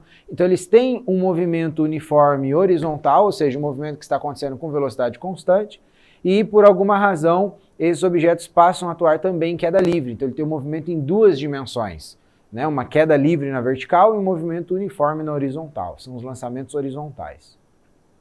E no caso dos lançamentos oblíquos, são aqueles movimentos que eles têm um lançamento com algum ângulo, né? Então, você tem o casamento na horizontal de um movimento uniforme, porque esse objeto ele se movimenta lateralmente com velocidade constante, e verticalmente um lançamento vertical, né? Esse objeto sobe e desce. Então, por exemplo, o lançamento de uma bola de futebol americano, né? Quando você tem lá o lançamento, essa bola faz uma espécie de arco, uma espécie de parábola no ar. Esse arco, essa parábola, ele demonstra para a gente um lançamento oblíquo, né? Isso pode acontecer também num chute, se você chutar lá uma bola de futebol, por exemplo, na cobrança de uma falta, ou em diversos outros tipos. Um tiro de arco e flecha pode acontecer dessa maneira, um tiro de canhão, né? Embora tiros, de maneira geral, também possam ser entendidos como lançamentos horizontais, dependendo da maneira como esse tiro acontece. Ele é um lançamento oblíquo, dependendo do lançamento horizontal. A gente conversa um pouco mais sobre essas classificações a seguir, beleza? Então vamos lá, vamos para os nossos exercícios de hoje. Primeiro exercício aqui já é um exercício teórico de análise, né, da classificação dos movimentos. E acompanhe comigo a leitura, ele diz o seguinte para a gente. Um professor lança uma esfera verticalmente para cima, a qual retorna depois de alguns segundos ao ponto de lançamento. Em seguida, lista em um quadro todas as possibilidades para as grandezas cinemáticas. Então você tem ali a lista, ó, a velocidade. Se ela for diferente de zero, pode ser o sentido para cima ou para baixo. Ele pode ter velocidade para cima e velocidade para baixo. Se a velocidade for igual a zero, então ela não tem sentido, porque a velocidade zero está parada, não é nem para cima, nem para baixo, nem para lugar nenhum, então indefinido o sentido dela. O mesmo é válido para a aceleração. Então, quando a aceleração é diferente de zero, quando ela tem algum valor não nulo, então ela pode ser para cima ou para baixo. Agora, quando ela é zero, eu não consigo ter um vetor que define alguma grandeza zero, né? Então ela é indefinida, ela não tem sentido nenhum. Bom, ele, o professor aí da historinha do problema, solicita aos alunos que analisem as grandezas cinemáticas, isso é, velocidade e aceleração, no instante em que a esfera atinge a altura máxima, escolhendo uma combinação para os módulos e sentidos da velocidade e da aceleração. A escolha que corresponde à combinação correta é... Então ele quer que você diga o sentido e o módulo, né, o valor, da aceleração e da velocidade na altura máxima desse lançamento. Então quando a gente joga alguma coisa para cima, e aqui é um caso de lançamento vertical para cima, então esse objeto lançado, ele sobe, e ele sobe freando, ele sobe reduzindo a sua velocidade, porque o planeta está puxando ele de volta para baixo, ele está acelerando para baixo, né? Então, existe uma força chamada de força-peso, que ela atrai todas as coisas que estão aqui próximas à superfície do planeta em direção ao centro do planeta. Então, qualquer coisa que estiver aqui em volta dando sopa, o planeta puxa e cai no planeta. A força com a qual ele puxa, ela é chamada de força-peso. E como você já sabe, pela segunda lei de Newton, toda a força ela é massa vezes aceleração. Acontece que essa força-peso, então, ela tem uma aceleração característica dela, que ela não depende de quem é o objeto, mas ela depende do planeta, porque é o planeta que está exercendo essa força.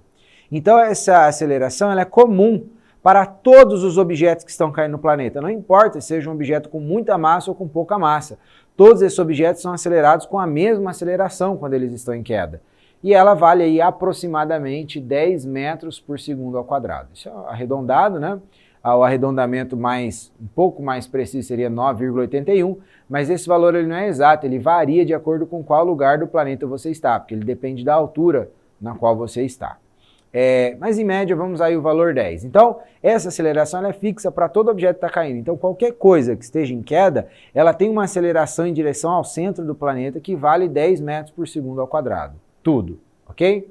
Beleza. E aí, então esse objeto que foi lançado para cima, ele está subindo e essa aceleração está acelerando ele para baixo. Ou seja, já que eu arremessei ele para cima e a aceleração dele está para baixo, ele vai freando, perdendo velocidade, perdendo velocidade, até chegar no ponto máximo. Quando chega na altura máxima, então esse objeto para e ele inverte o sentido do movimento, ele começa a cair em movimento acelerado, ele deixa de ter um movimento retardado e passa a ter um movimento acelerado. Então agora caindo, essa aceleração continua atuando nele e esse objeto vai cada vez mais acelerando, até chegar ao chão ou algum obstáculo que o intercepte, né, que o pare.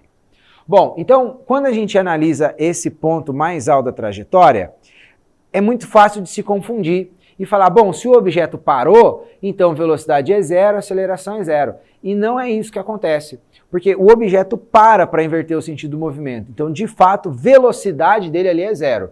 Porque no instante em que ele inverte, ele está subindo e vai começar a descer, nessa inversão, no exato instante de inversão, ele para no ar. A velocidade dele ali é zero. Então ele estava subindo com uma determinada velocidade, ele está perdendo essa velocidade, ela chega a zero e depois ela vai começar a ficar então negativa ou positiva, se o sentido que você está analisando for o solo, né? E ele vai então mudar o sentido dessa velocidade e ela vai ganhar novamente valor em módulo. Agora, já que a velocidade é zero nesse ponto mais alto, se a aceleração nesse ponto também fosse zero, esse objeto nunca mais sairia dali. Porque lembre-se, a aceleração ela é a taxa de mudança, de variação da velocidade. Então, se a minha aceleração é zero, significa que a minha velocidade não muda. Se no ponto mais zero, a velocidade é zero, a aceleração também for zero, essa velocidade não vai mudar nunca mais, meu objeto vai ficar ali e não vai mais sair. E não é isso que acontece, ele chega no ponto mais alto e ele cai. Então, a aceleração ela é constante durante todo o trajeto. Quando ele sai do início do lançamento, no ponto máximo, durante a queda, em todos os pontos a aceleração é a mesma. 10 metros por segundo ao quadrado e ela aponta sempre para baixo. Então, a alternativa correta para a gente aqui é a alternativa letra C. No ponto mais alto, a velocidade é zero, que o objeto para. Agora, a aceleração é diferente de zero e ela tem uma resultante para baixo, né? Ela está sempre apontando para baixo em direção ao centro do planeta. Beleza? Então, uma questãozinha teórica aqui, é uma questão simples, mas que acaba pegando muita gente porque acha que porque o objeto parou ali naquele ponto máximo, no ponto mais alto, então a aceleração é zero. E não é, a aceleração ela continua sempre com o mesmo valor, quem é zero ali é apenas a velocidade. Beleza? Bom, vamos lá, você já começou então aquecendo, tirando o cérebro aí da letargia. Vamos para a próxima questão nossa aqui. Uma questãozinha curiosa também, interessante agora para a gente calcular um pouquinho. E ela diz o seguinte, ó. Em um dia de calor intenso, 2 colegas estão a brincar com a água da mangueira. Um deles quer saber até que altura o jato de água alcança a partir da saída de água, quando a mangueira está posicionada totalmente na direção vertical. Então, se a mangueira estiver na horizontal, o jato de água sai ali para frente e cai. Agora, se você coloca a mangueira para cima, obviamente esse jato de água vai mais alto, né? E o indivíduo aí queria saber quão alto chegava a água aí da mangueira. Bom, o outro colega então propõe o seguinte experimento. Eles posicionam a saída de água da mangueira na direção horizontal a 1 metro de altura em relação ao chão. E então medirem a distância horizontal entre a mangueira e o local onde a água atinge o chão, ou seja, o alcance. Eu coloquei a mangueira de lado, ela vai fazer um certo arco, né? A água faz um certo arco até cair no chão. A distância entre o local de onde a água está saindo da mangueira e até o ponto onde ela atinge o chão é chamado de alcance. É o quanto lateralmente essa água ela consegue se deslocar antes de atingir o chão. Quanto mais alto eu colocar a minha mangueira, obviamente, maior vai ser esse alcance, porque mais tempo a minha água demora para atingir o chão. Beleza. Aí continua. A medida dessa distância foi de 3 metros. E a partir disso eles calcularam o alcance vertical do jato de água. Considere a aceleração da gravidade igual a 10. O resultado que eles obtiveram foi D. Então nós queremos saber qual é a altura máxima que essa água alcança. Bom, nós temos o alcance lateral dela. E o interessante é que, quando nós temos uma situação dessa, observe, quando a mangueira está de lado, você tem um lançamento horizontal. O lançamento horizontal, ou seja, o arremesso de coisas lateralmente, ele é um casamento de 2 classes de movimento, é uma combinação, né, de 2 classes de movimentos. Nós chamamos isso de composição de movimentos. Então é um movimento composto onde, na horizontal, você tem movimento uniforme. Então, quando a mangueira está virada de lado, a gente consegue modelar o deslocamento lateral dessa nossa água, o movimento lateral horizontal dela, unicamente usando as ideias do movimento uniforme. Então, a equaçãozinha da velocidade média, equação horária dos espaços, elas funcionam para esse movimento se tratando de coisas horizontais. Quando, entretanto, a mangueira é jogada para cima, nós temos um lançamento vertical para cima. Aí nós já não temos mais esse movimento uniforme. Mas, enquanto a mangueira está de lado, na horizontal nós temos esse movimento uniforme. E, verticalmente, o que está acontecendo é que a água está saindo da mangueira e está caindo em queda livre. Então nós temos a composição de uma queda livre com um movimento uniforme. De maneira que a velocidade ela se mantém constante quando a mangueira está de lado, a velocidade com que a água sai ela se mantém constante ao longo de todo o trajeto. Então eu consigo calcular quem é essa velocidade de vazão, de saída da água. Quando a mangueira for jogada para a vertical, a velocidade de vazão será a mesma. A única diferença é que essa velocidade ela vai diminuindo conforme a água está subindo, até chegar em zero no ponto máximo, que é o lançamento vertical para cima. Então, se nós conseguirmos calcular essa velocidade com a qual a água sai da mangueira, utilizando a posição horizontal, então nós conseguimos saber qual é a altura máxima que ela alcança e esse é o caminho que nós faremos. Então, iniciando aqui, primeira coisa que nós precisamos é entender que quando ela está de lado, nós temos movimento uniforme na horizontal e queda livre na nossa vertical. Essa fórmulazinha que eu trouxe aqui para você é a equação horária dos espaços adaptada à queda livre. Então, na queda livre, nós não temos velocidade inicial, então os termos iniciais ali da equação horária dos espaços somem, ela pode virar apenas isso aqui, ó. A altura de onde o objeto cai, ela é a aceleração da gravidade vezes o tempo ao quadrado dividido por 2. Por que eu trouxe isso aqui? Porque o tempo de queda da água é exatamente o mesmo tempo que ela está se deslocando lateralmente. Então, se eu tenho esse tempo e eu tenho um alcance que é 3 metros, eu uso a equação da velocidade média e descubro qual é a velocidade que essa água está. Mas para isso eu preciso do tempo.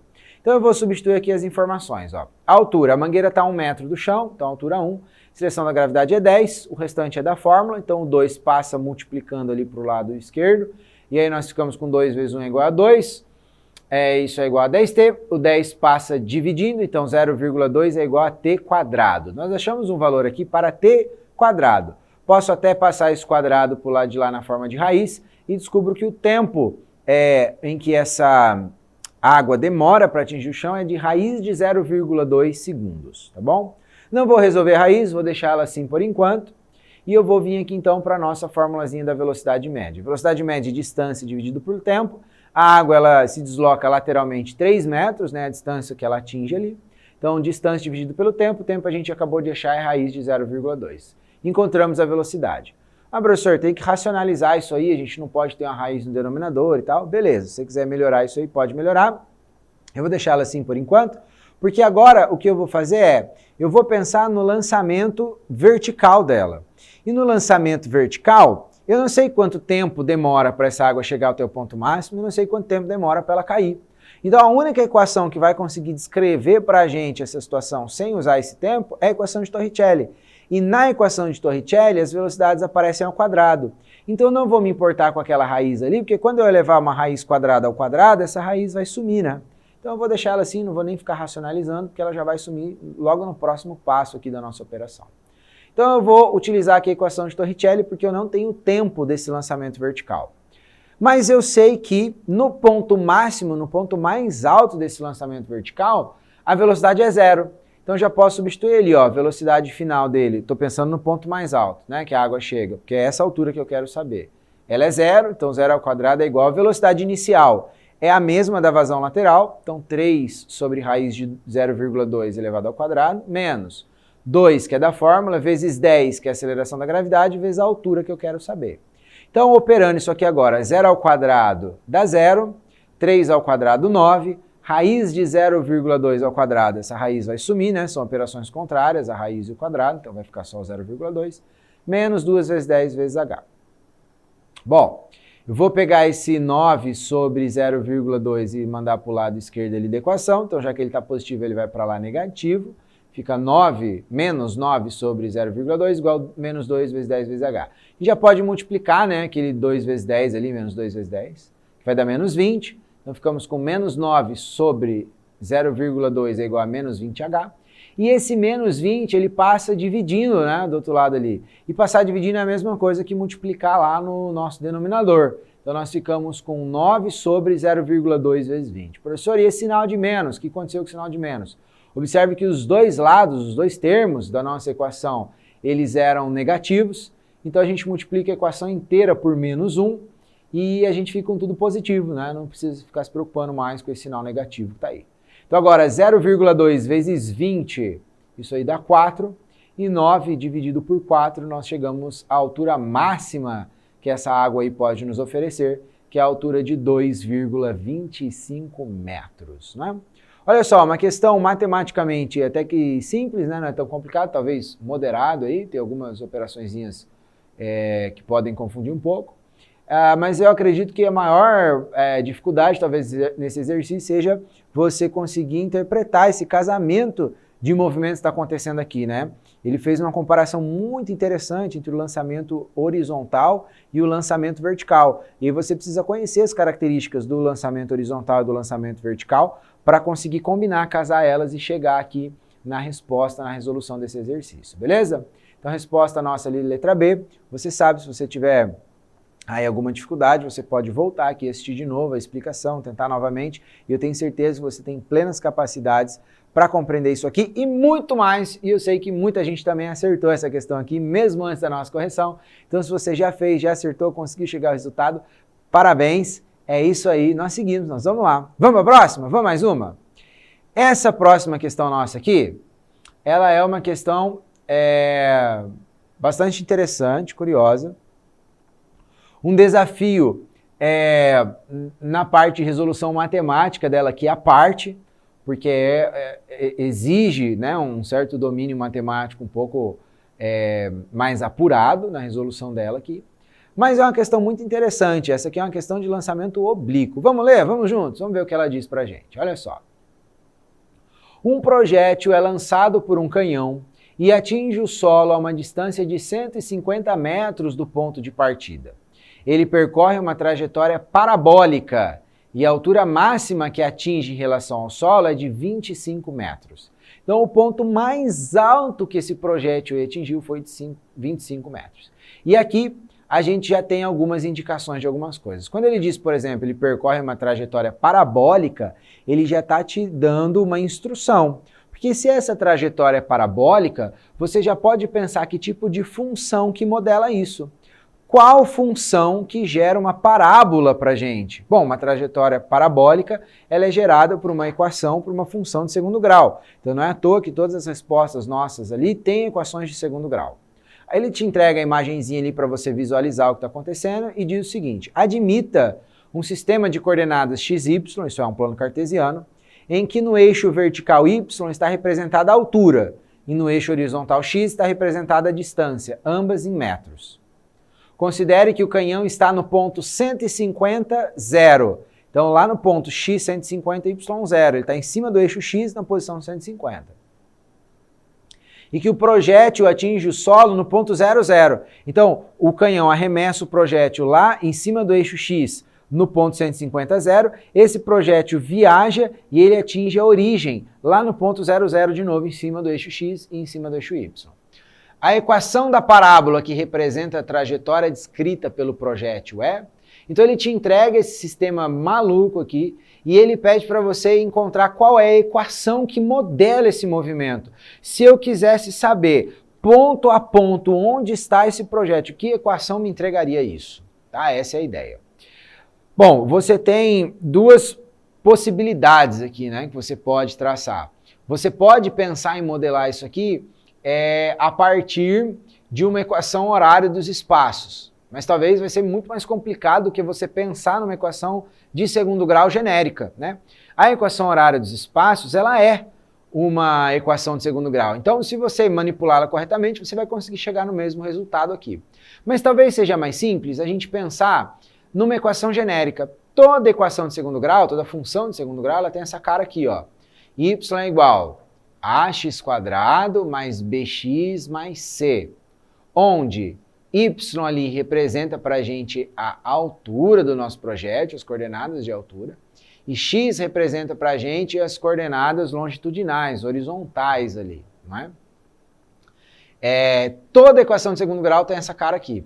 Então você vai ter aqueles três coeficientes ali, a, b e c, que não são variáveis. As variáveis nossas aqui são x e y. Então nós queremos encontrar valores para a, b e c que correspondam a essa função que está desenhada aí para a gente nesse lançamento.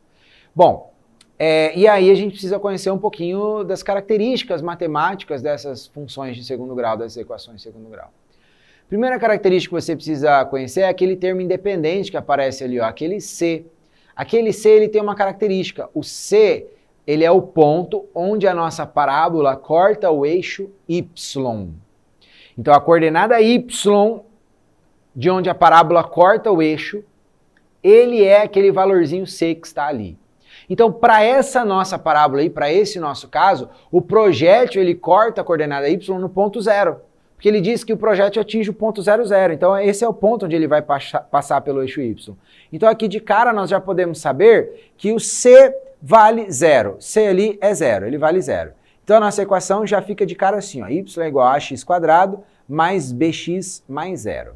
O problema é que nós não sabemos quem é A e nem quem é B. Não sabemos quem é A e nem quem é B. Mas nós temos uma outra coisa interessante aqui pra gente. Nós temos a coordenada do vértice. O vértice ele é o ponto mais alto da nossa parábola. E o exercício disse que esse ponto mais alto foi atingido na altura 25. Ou seja, nós sabemos que o nosso y do vértice vale 25, que é a altura máxima. E o x do vértice? Bom, essa parábola é simétrica, ela é igual dos dois lados. Então esse vértice ele vai acontecer exatamente no meio da parábola. Se a parábola toda tem 150 metros de abertura, o meio exato dela é o 75. Então com isso nós conseguimos descobrir o x do vértice e o y do vértice. A coordenada x do ponto mais alto e a coordenada y do ponto mais alto. E por que isso é importante? Porque x do vértice e y do vértice nós podemos escrevê-los em função de a e de b. Olha ali, ó, eu coloquei ali para você, o x do vértice, ele é menos b sobre 2a. Isso aqui você aprendeu lá no seu 9º ano, quando você estudou funções de segundo grau, né, funções quadráticas. E o y do vértice, ele é menos o valor de delta da equação sobre 4a. Mas a gente ainda consegue melhorar um pouquinho mais isso aqui e substituir isso aqui em valores. Então, olha lá, a coordenada x do vértice, ela é exatamente o meio da parábola, então ela é o 75, a gente já tinha descoberto. Então, 75 tem que ser o menos b sobre 2a. E o y do vértice, que é a altura máxima, ele é o 25. Então, 25 é igual a menos o delta. Só que delta, você sabe, delta a gente também consegue escrever em função de b e a. Então, delta ele é b² menos 4 vezes a vezes c, sobre o 4a, que é da fórmula ali do y do vértice. Beleza. Aí vou melhorar mais ainda isso aqui. Olha só, vou mexer ali dentro daquele delta, porque a gente já sabe que o c, ele vale 0. Então, a gente pode substituir ali aquele C por 0, né? Aquele C ele pode ser substituído por 0. Opa, foi muito aqui, deixa eu voltar. Aí, beleza. Então, para a equação de cima ali, o que eu vou fazer é, eu vou pegar o 2A e vou passar multiplicando para o lado esquerdo. Então, 2 vezes 75 dá 150. Como é 2A vezes 75, então 150A. Então, 150A é igual a menos B. E na equação de baixo, eu substituí ali o C por 0, e o 4A eu passei multiplicando para o lado esquerdo. Então, 4 vezes 25 dá 100. 4A vezes 25, então é 100A. Isso tem que ser igual a menos b² menos 4 vezes A vezes o 0, porque o C vale 0. Dá para melhorar mais um pouquinho isso aqui ainda. Então, a de cima eu vou só inverter, porque eu quero deixar o B positivo. Eu quero deixar o B positivo porque eu quero resolver isso na forma de um sistema. Isso aqui é um sistema. E eu quero achar os valores de A e B. Então, eu quero substituir o valor de B na equação de baixo, por isso eu estou deixando o B positivo. Então ficou menos 150A igual a B. Olha lá, em cima era 150A igual a menos B, embaixo virou menos 150A igual a B. E embaixo, bom, 4 vezes A vezes 0, eu não sei qual é o valor de A, mas eu sei que qualquer número que eu multiplique por 0 é 0. 4 vezes 0, 0, A vezes 0, 0. Então aquele pedaço todo ali de menos 4 vezes A vezes 0 vai dar 0, ele vai sumir da minha equação. Então sobrou 100A igual a menos B². Só que agora eu já sei o valor de B pela equação de cima, ele é menos 150A. Então eu vou pegar esse valor e vou substituir na equação de baixo, olha lá. A equação de baixo era 100A igual a menos B², no lugar do B eu coloquei o valor de B que eu tinha achado na equação de cima, menos 150A. Eu estou resolvendo o sistema pelo método da substituição. Eu estou substituindo o valor de B na equação de baixo. Aí vai ficar o seguinte então, ó. Aquele 100A ali, a gente dá uma copiada nele embaixo e a gente faz menos 150A ao quadrado. Menos 150 ao quadrado é 22.500. Como tem aquele menos do lado de fora, ele vai continuar negativo, menos 22.500. E A ao quadrado é simplesmente A ao quadrado. Aí eu vou mandar ele lá para o lado esquerdo, vai ficar 25.500A ao quadrado é igual, mais 100A é igual a 0. A gente caiu numa equação de segundo grau incompleta para achar o valor de A. Já que ela é incompleta, eu não preciso usar delta e Bhaskara para resolver L, etc. Eu vou pegar esse A e vou colocar ele em evidência. Ah lá, coloquei o A em evidência. Então, quando eu coloco o A em evidência, quem que eu preciso multiplicar por A para dar 22.500A ao quadrado? Bom, 22.500A. Observe que se eu multiplico 22.500A por A, eu volto na equação de cima. E quem que eu preciso multiplicar por A para ser 100A? 100. É como se eu tivesse tirado A de cada um dos termos e colocado ele em evidência. Então sobrou 22.500A no primeiro e 100 no segundo, igual a zero. Só que qual é a vantagem de eu escrever a minha equação desse jeito aí com o fator comum em evidência? É que agora eu tenho uma multiplicação, olha lá. Eu tenho A que multiplica 22.500A mais 100 e o resultado dessa multiplicação é zero. A pergunta é, quando que o resultado de uma multiplicação é zero? Bom, o resultado de uma multiplicação é zero quando um dos termos que estão multiplicando é zero. Só dá para ser zero o resultado se alguém for zero. Então ali eu tenho dois termos que estão multiplicando, o A e aquele negócio todo que está dentro do parênteses. Então eu só tenho duas opções. Primeira opção, o A é zero. Se o A for zero, zero vezes qualquer coisa que tiver ali dentro do parênteses, o resultado vai dar zero. Só que essa informação, ela não serve pra gente. Por que ela não serve? Porque se o A for zero, lembrando que eu estou tentando modelar uma equação de segundo grau ali, ó, que era o tiro do canhão. Se o A for zero, A vezes x quadrado vai dar zero. Vai sumir o termo quadrado, a minha equação não vai mais ser uma equação de segundo grau, ela vai se tornar uma equação linear de primeiro grau. E aí o tiro seria uma reta, não seria uma parábola. Então o A zero não serve, ele precisa ser um valor diferente de zero para mim. Então, a outra opção que eu tenho é que o que está dentro do parênteses tenha resultado zero, porque daí A vezes zero também vai dar zero. Então, nesse caso, 22.500A mais 100 é igual a zero. Eu mando, o 100 lá para o meu lado. Peraí que sumiu aqui, deixa eu colocar de novo. Não serve. Agora sim, estamos chegando lá, pronto. Mando o meu 100 lá para o lado direito, então já que ele está positivo, ele vai negativo. E o 22.500 eu passo para o lado de lá dividindo. Então, A igual a menos 100 sobre 22.500. Posso cortar aqueles dois zeros ali, né? Vai sobrar para a gente que o A ele é igual a menos 1 sobre 225. Beleza, achamos o valor do A. Agora nós queremos achar o valor do B. Então, a gente volta em alguma das equações ali de cima para achar o valor do B. A gente tinha visto ali na equação ali em cima no nosso sistema que menos 150A é igual a B. Então, agora ali onde está o A, eu vou substituir por menos 1 sobre 225. Então, menos 50 que multiplica menos 1 sobre 225 é B. Menos 150 vezes 1 dá 150. Então, 150 sobre 225 é o nosso valor de B. Professor, posso simplificar isso aí? Até pode, não tem problema nenhum se você simplificar. Mas eu vou deixar assim e vou montar a nossa equação assim. Lembrando, a nossa equação estava com essa cara aqui. Está lá no cantinho esquerdo, lá perto das nossas respostas, ela já estava com essa cara, e agora nós sabemos o valor do A e do B, eu vou só substituir aqui o valor do A e do B. Então o A, menos 1 sobre 225, o B, 150 sobre 225, a nossa equação fica com essa cara linda aqui, olha só a coisa bonita, né? Só que ela ficou cheia de fração, né? Tem ali fração tudo quanto é canto embaixo. Então eu vou tentar, de alguma forma, sumir com essa fração. Como que eu vou sumir com essa fração aqui? Primeiro, eu vou reescrever ela sem aquele mais zero, porque somar zero, subtrair zero, aquele zero ali não faz diferença nenhuma no final. Então o termo C sumiu. E agora eu vou tentar sumir com essa fração, e para sumir com ela, eu vou multiplicar todo mundo por 225. Por quê? Porque quando eu multiplicar todo mundo por 225, eu vou estar multiplicando por 225, dividindo por 225, vai sumir a minha fração, né? Eu posso cortar aquele denominador ali. Então, y vezes 225 vai dar 225y, menos 1 sobre 225 vezes 225, eu corto o numerador com o denominador, sobra só o menos 1. Então, vai sobrar menos x quadrado. E 150 sobre 225 vezes 225 também vai cortar o denominador, vai sobrar só o 150x. Aí eu posso só reinverter aqui o x ao quadrado ali com x, reescrever minha equação para 225y igual a 150x menos x quadrado, isso nos leva à alternativa letra E. Foi! Essa aqui, complicada essa questão aqui, né? Bem mais desafiadora do que as outras que nós estávamos resolvendo até agora, com certeza mais desafiadora, mas não é impossível, e agora você já sabe quais são os caminhos. Então, a ideia foi simplesmente a seguinte, nós vimos a cara genérica de uma equação de segundo grau, e a partir dos dados ali que o problema nos forneceu, do lançamento oblíquo, nós fomos construindo a função que descreve para a gente a trajetória do tiro desse canhão. Beleza? Muito bem. Se você ainda ficou aí com alguma dúvida, você pode voltar, rever essa explicação, rever toda a resolução. Eu tenho certeza que você vai conseguir aí concluir da melhor maneira esse exercício. E para você que acertou de novo, olha, parabéns, esse é um exercício bem mais desafiador. Se você acertou muito, muito bem mesmo, porque é um exercício que eu acredito aí que talvez muitas pessoas tenham dado uma enroscadinha nele. Beleza? Vamos para o nosso próximo, ainda não acabou. O nosso próximo exercício agora aqui, ele traz uma modelagem então diferente, que não é de lançamento oblíquo, que é este nosso exercício aqui.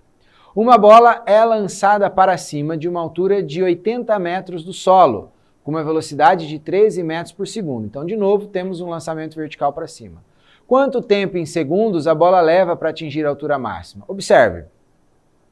Se essa bola foi lançada do solo, de 80 metros de altura, de 200 metros de altura, pouco importa, tá bom? Não tem importância de onde ela foi lançada. O que importa pra gente é a partir dali o que aconteceu com ela. E o que acontece é que ela é lançada com uma velocidade de 13 metros por segundo e ela vai freando até atingir a altura máxima. Então, já que nós temos a velocidade inicial e queremos saber o tempo, eu vou usar aqui a equação da velocidade. Eu sei que na altura máxima a velocidade dela é zero, porque ela para inverter o sentido do movimento. Então, 0 é igual, velocidade inicial que é 13, menos 10, porque a aceleração está para baixo, né? Ela está corroendo aí essa velocidade, menos 10t. Mando o 13 lá para o lado esquerdo da nossa equação, ele vai menos 13, então menos 13 é igual a menos 10t. O menos 10 passa dividindo, e menos 13 dividido por menos 10, menos com menos dá mais, 13 dividido por 10, 1,3 segundos. Hoje, professor, essa aqui bem mais fácil que a anterior, hein? De fato, né? Essa aqui bem mais tranquila, interpretação direta. Talvez um distrator aí que possa ter confundido um pouquinho seja aqueles 80 metros, que a gente não necessariamente precisa usá-los. Mas aí tá a nossa resposta, olha só, bem tranquilinho, 4 linhas e a gente conseguiu resolver tudo. Essa aqui é bem mais facinha, né? Bem tranquila. Maravilha, vamos lá, tem mais ainda. Mais uma aqui, ó, vamos lá. O cano de uma arma de fogo foi mantido na direção horizontal, a 1,8 metros do chão plano e horizontal, quando foi dado um tiro em que a velocidade do projétil ao sair pela boca do cano era de 60 metros por segundo. Levando-se em consideração que a aceleração da gravidade é 10 metros por segundo ao quadrado, a distância aproximada em que o projétil atingiu o chão em relação à boca do cano da arma foi de... Então o que nós temos aí é um lançamento horizontal. Tá? A arma estava na horizontal, a 1,8 metros do chão. O projétil saiu a 60 metros por segundo e a partir do momento que ele sai, ele começa a cair e o tempo que ele tem para andar lateralmente é o tempo de queda dele. Essa é a ideia, tá? Então, o que nós vamos utilizar aqui primeiro de tudo nós precisamos encontrar aí esse tempo, né? Qual foi esse tempo dele? Observe ali então que velocidade ela é o alcance, ou seja, o quanto ele andou lateralmente, dividido pelo tempo. O que o exercício está perguntando para a gente é o alcance, o quanto ele andou. E eu consigo, já que esse movimento é lateral, ele é movimento uniforme, utilizando simplesmente aqui a formulazinha da velocidade média. Só que eu não tenho tempo, esse é o problema aqui, por isso que eu disse que nós temos que ir atrás do tempo. A velocidade nós sabemos qual ela é, mas o tempo nós não sabemos. Então eu vou pensar o seguinte, eu vou pensar aqui no movimento vertical dele. Quanto tempo será que ele demorou para chegar ao chão? Então nós temos ali ó, a altura dele 1,8, isso tem que ser igual a 10t² sobre 2. Professor, que equação é essa aí que você está usando? É aquela mesma que a gente já estava usando para queda livre desde sempre. A altura é igual a gt² sobre 2. Então a altura 1,8, aquele 10 ali é do g, aceleração da gravidade, t² sobre 2. O 2 passa multiplicando, então 1,8 vezes 2 dá 3,6. O 10 passa dividindo, 3,6 dividido por 10 é 0,36. O quadrado passa na forma de raiz. E raiz quadrada de 0,36 é 0,6 segundos. Então eu já sei que o tempo que esse meu projétil demora para atingir o chão é 0,6 segundos. O tempo que ele demora para cair é o mesmo tempo que ele tem para andar lateralmente. Então agora eu volto ali na nossa equaçãozinha da velocidade média. E eu sei que a velocidade dele era de 60 metros por segundo. O tempo 0,6, passo 0,6 multiplicando. E aí 60 vezes 0,6... descobrimos que o alcance foi de 36 metros, alternativa letra B de bola. Muito bem, muito bem. Galera, eu espero que esse nosso encontro de hoje tenha sido bastante proveitoso, que apesar dos desafios você consiga ter aprendido bastante, ter tirado várias das suas dúvidas e esteja agora se sentindo mais preparado para os desafios que vêm por aí. Um grande abraço para você, a gente se vê na próxima, tchau!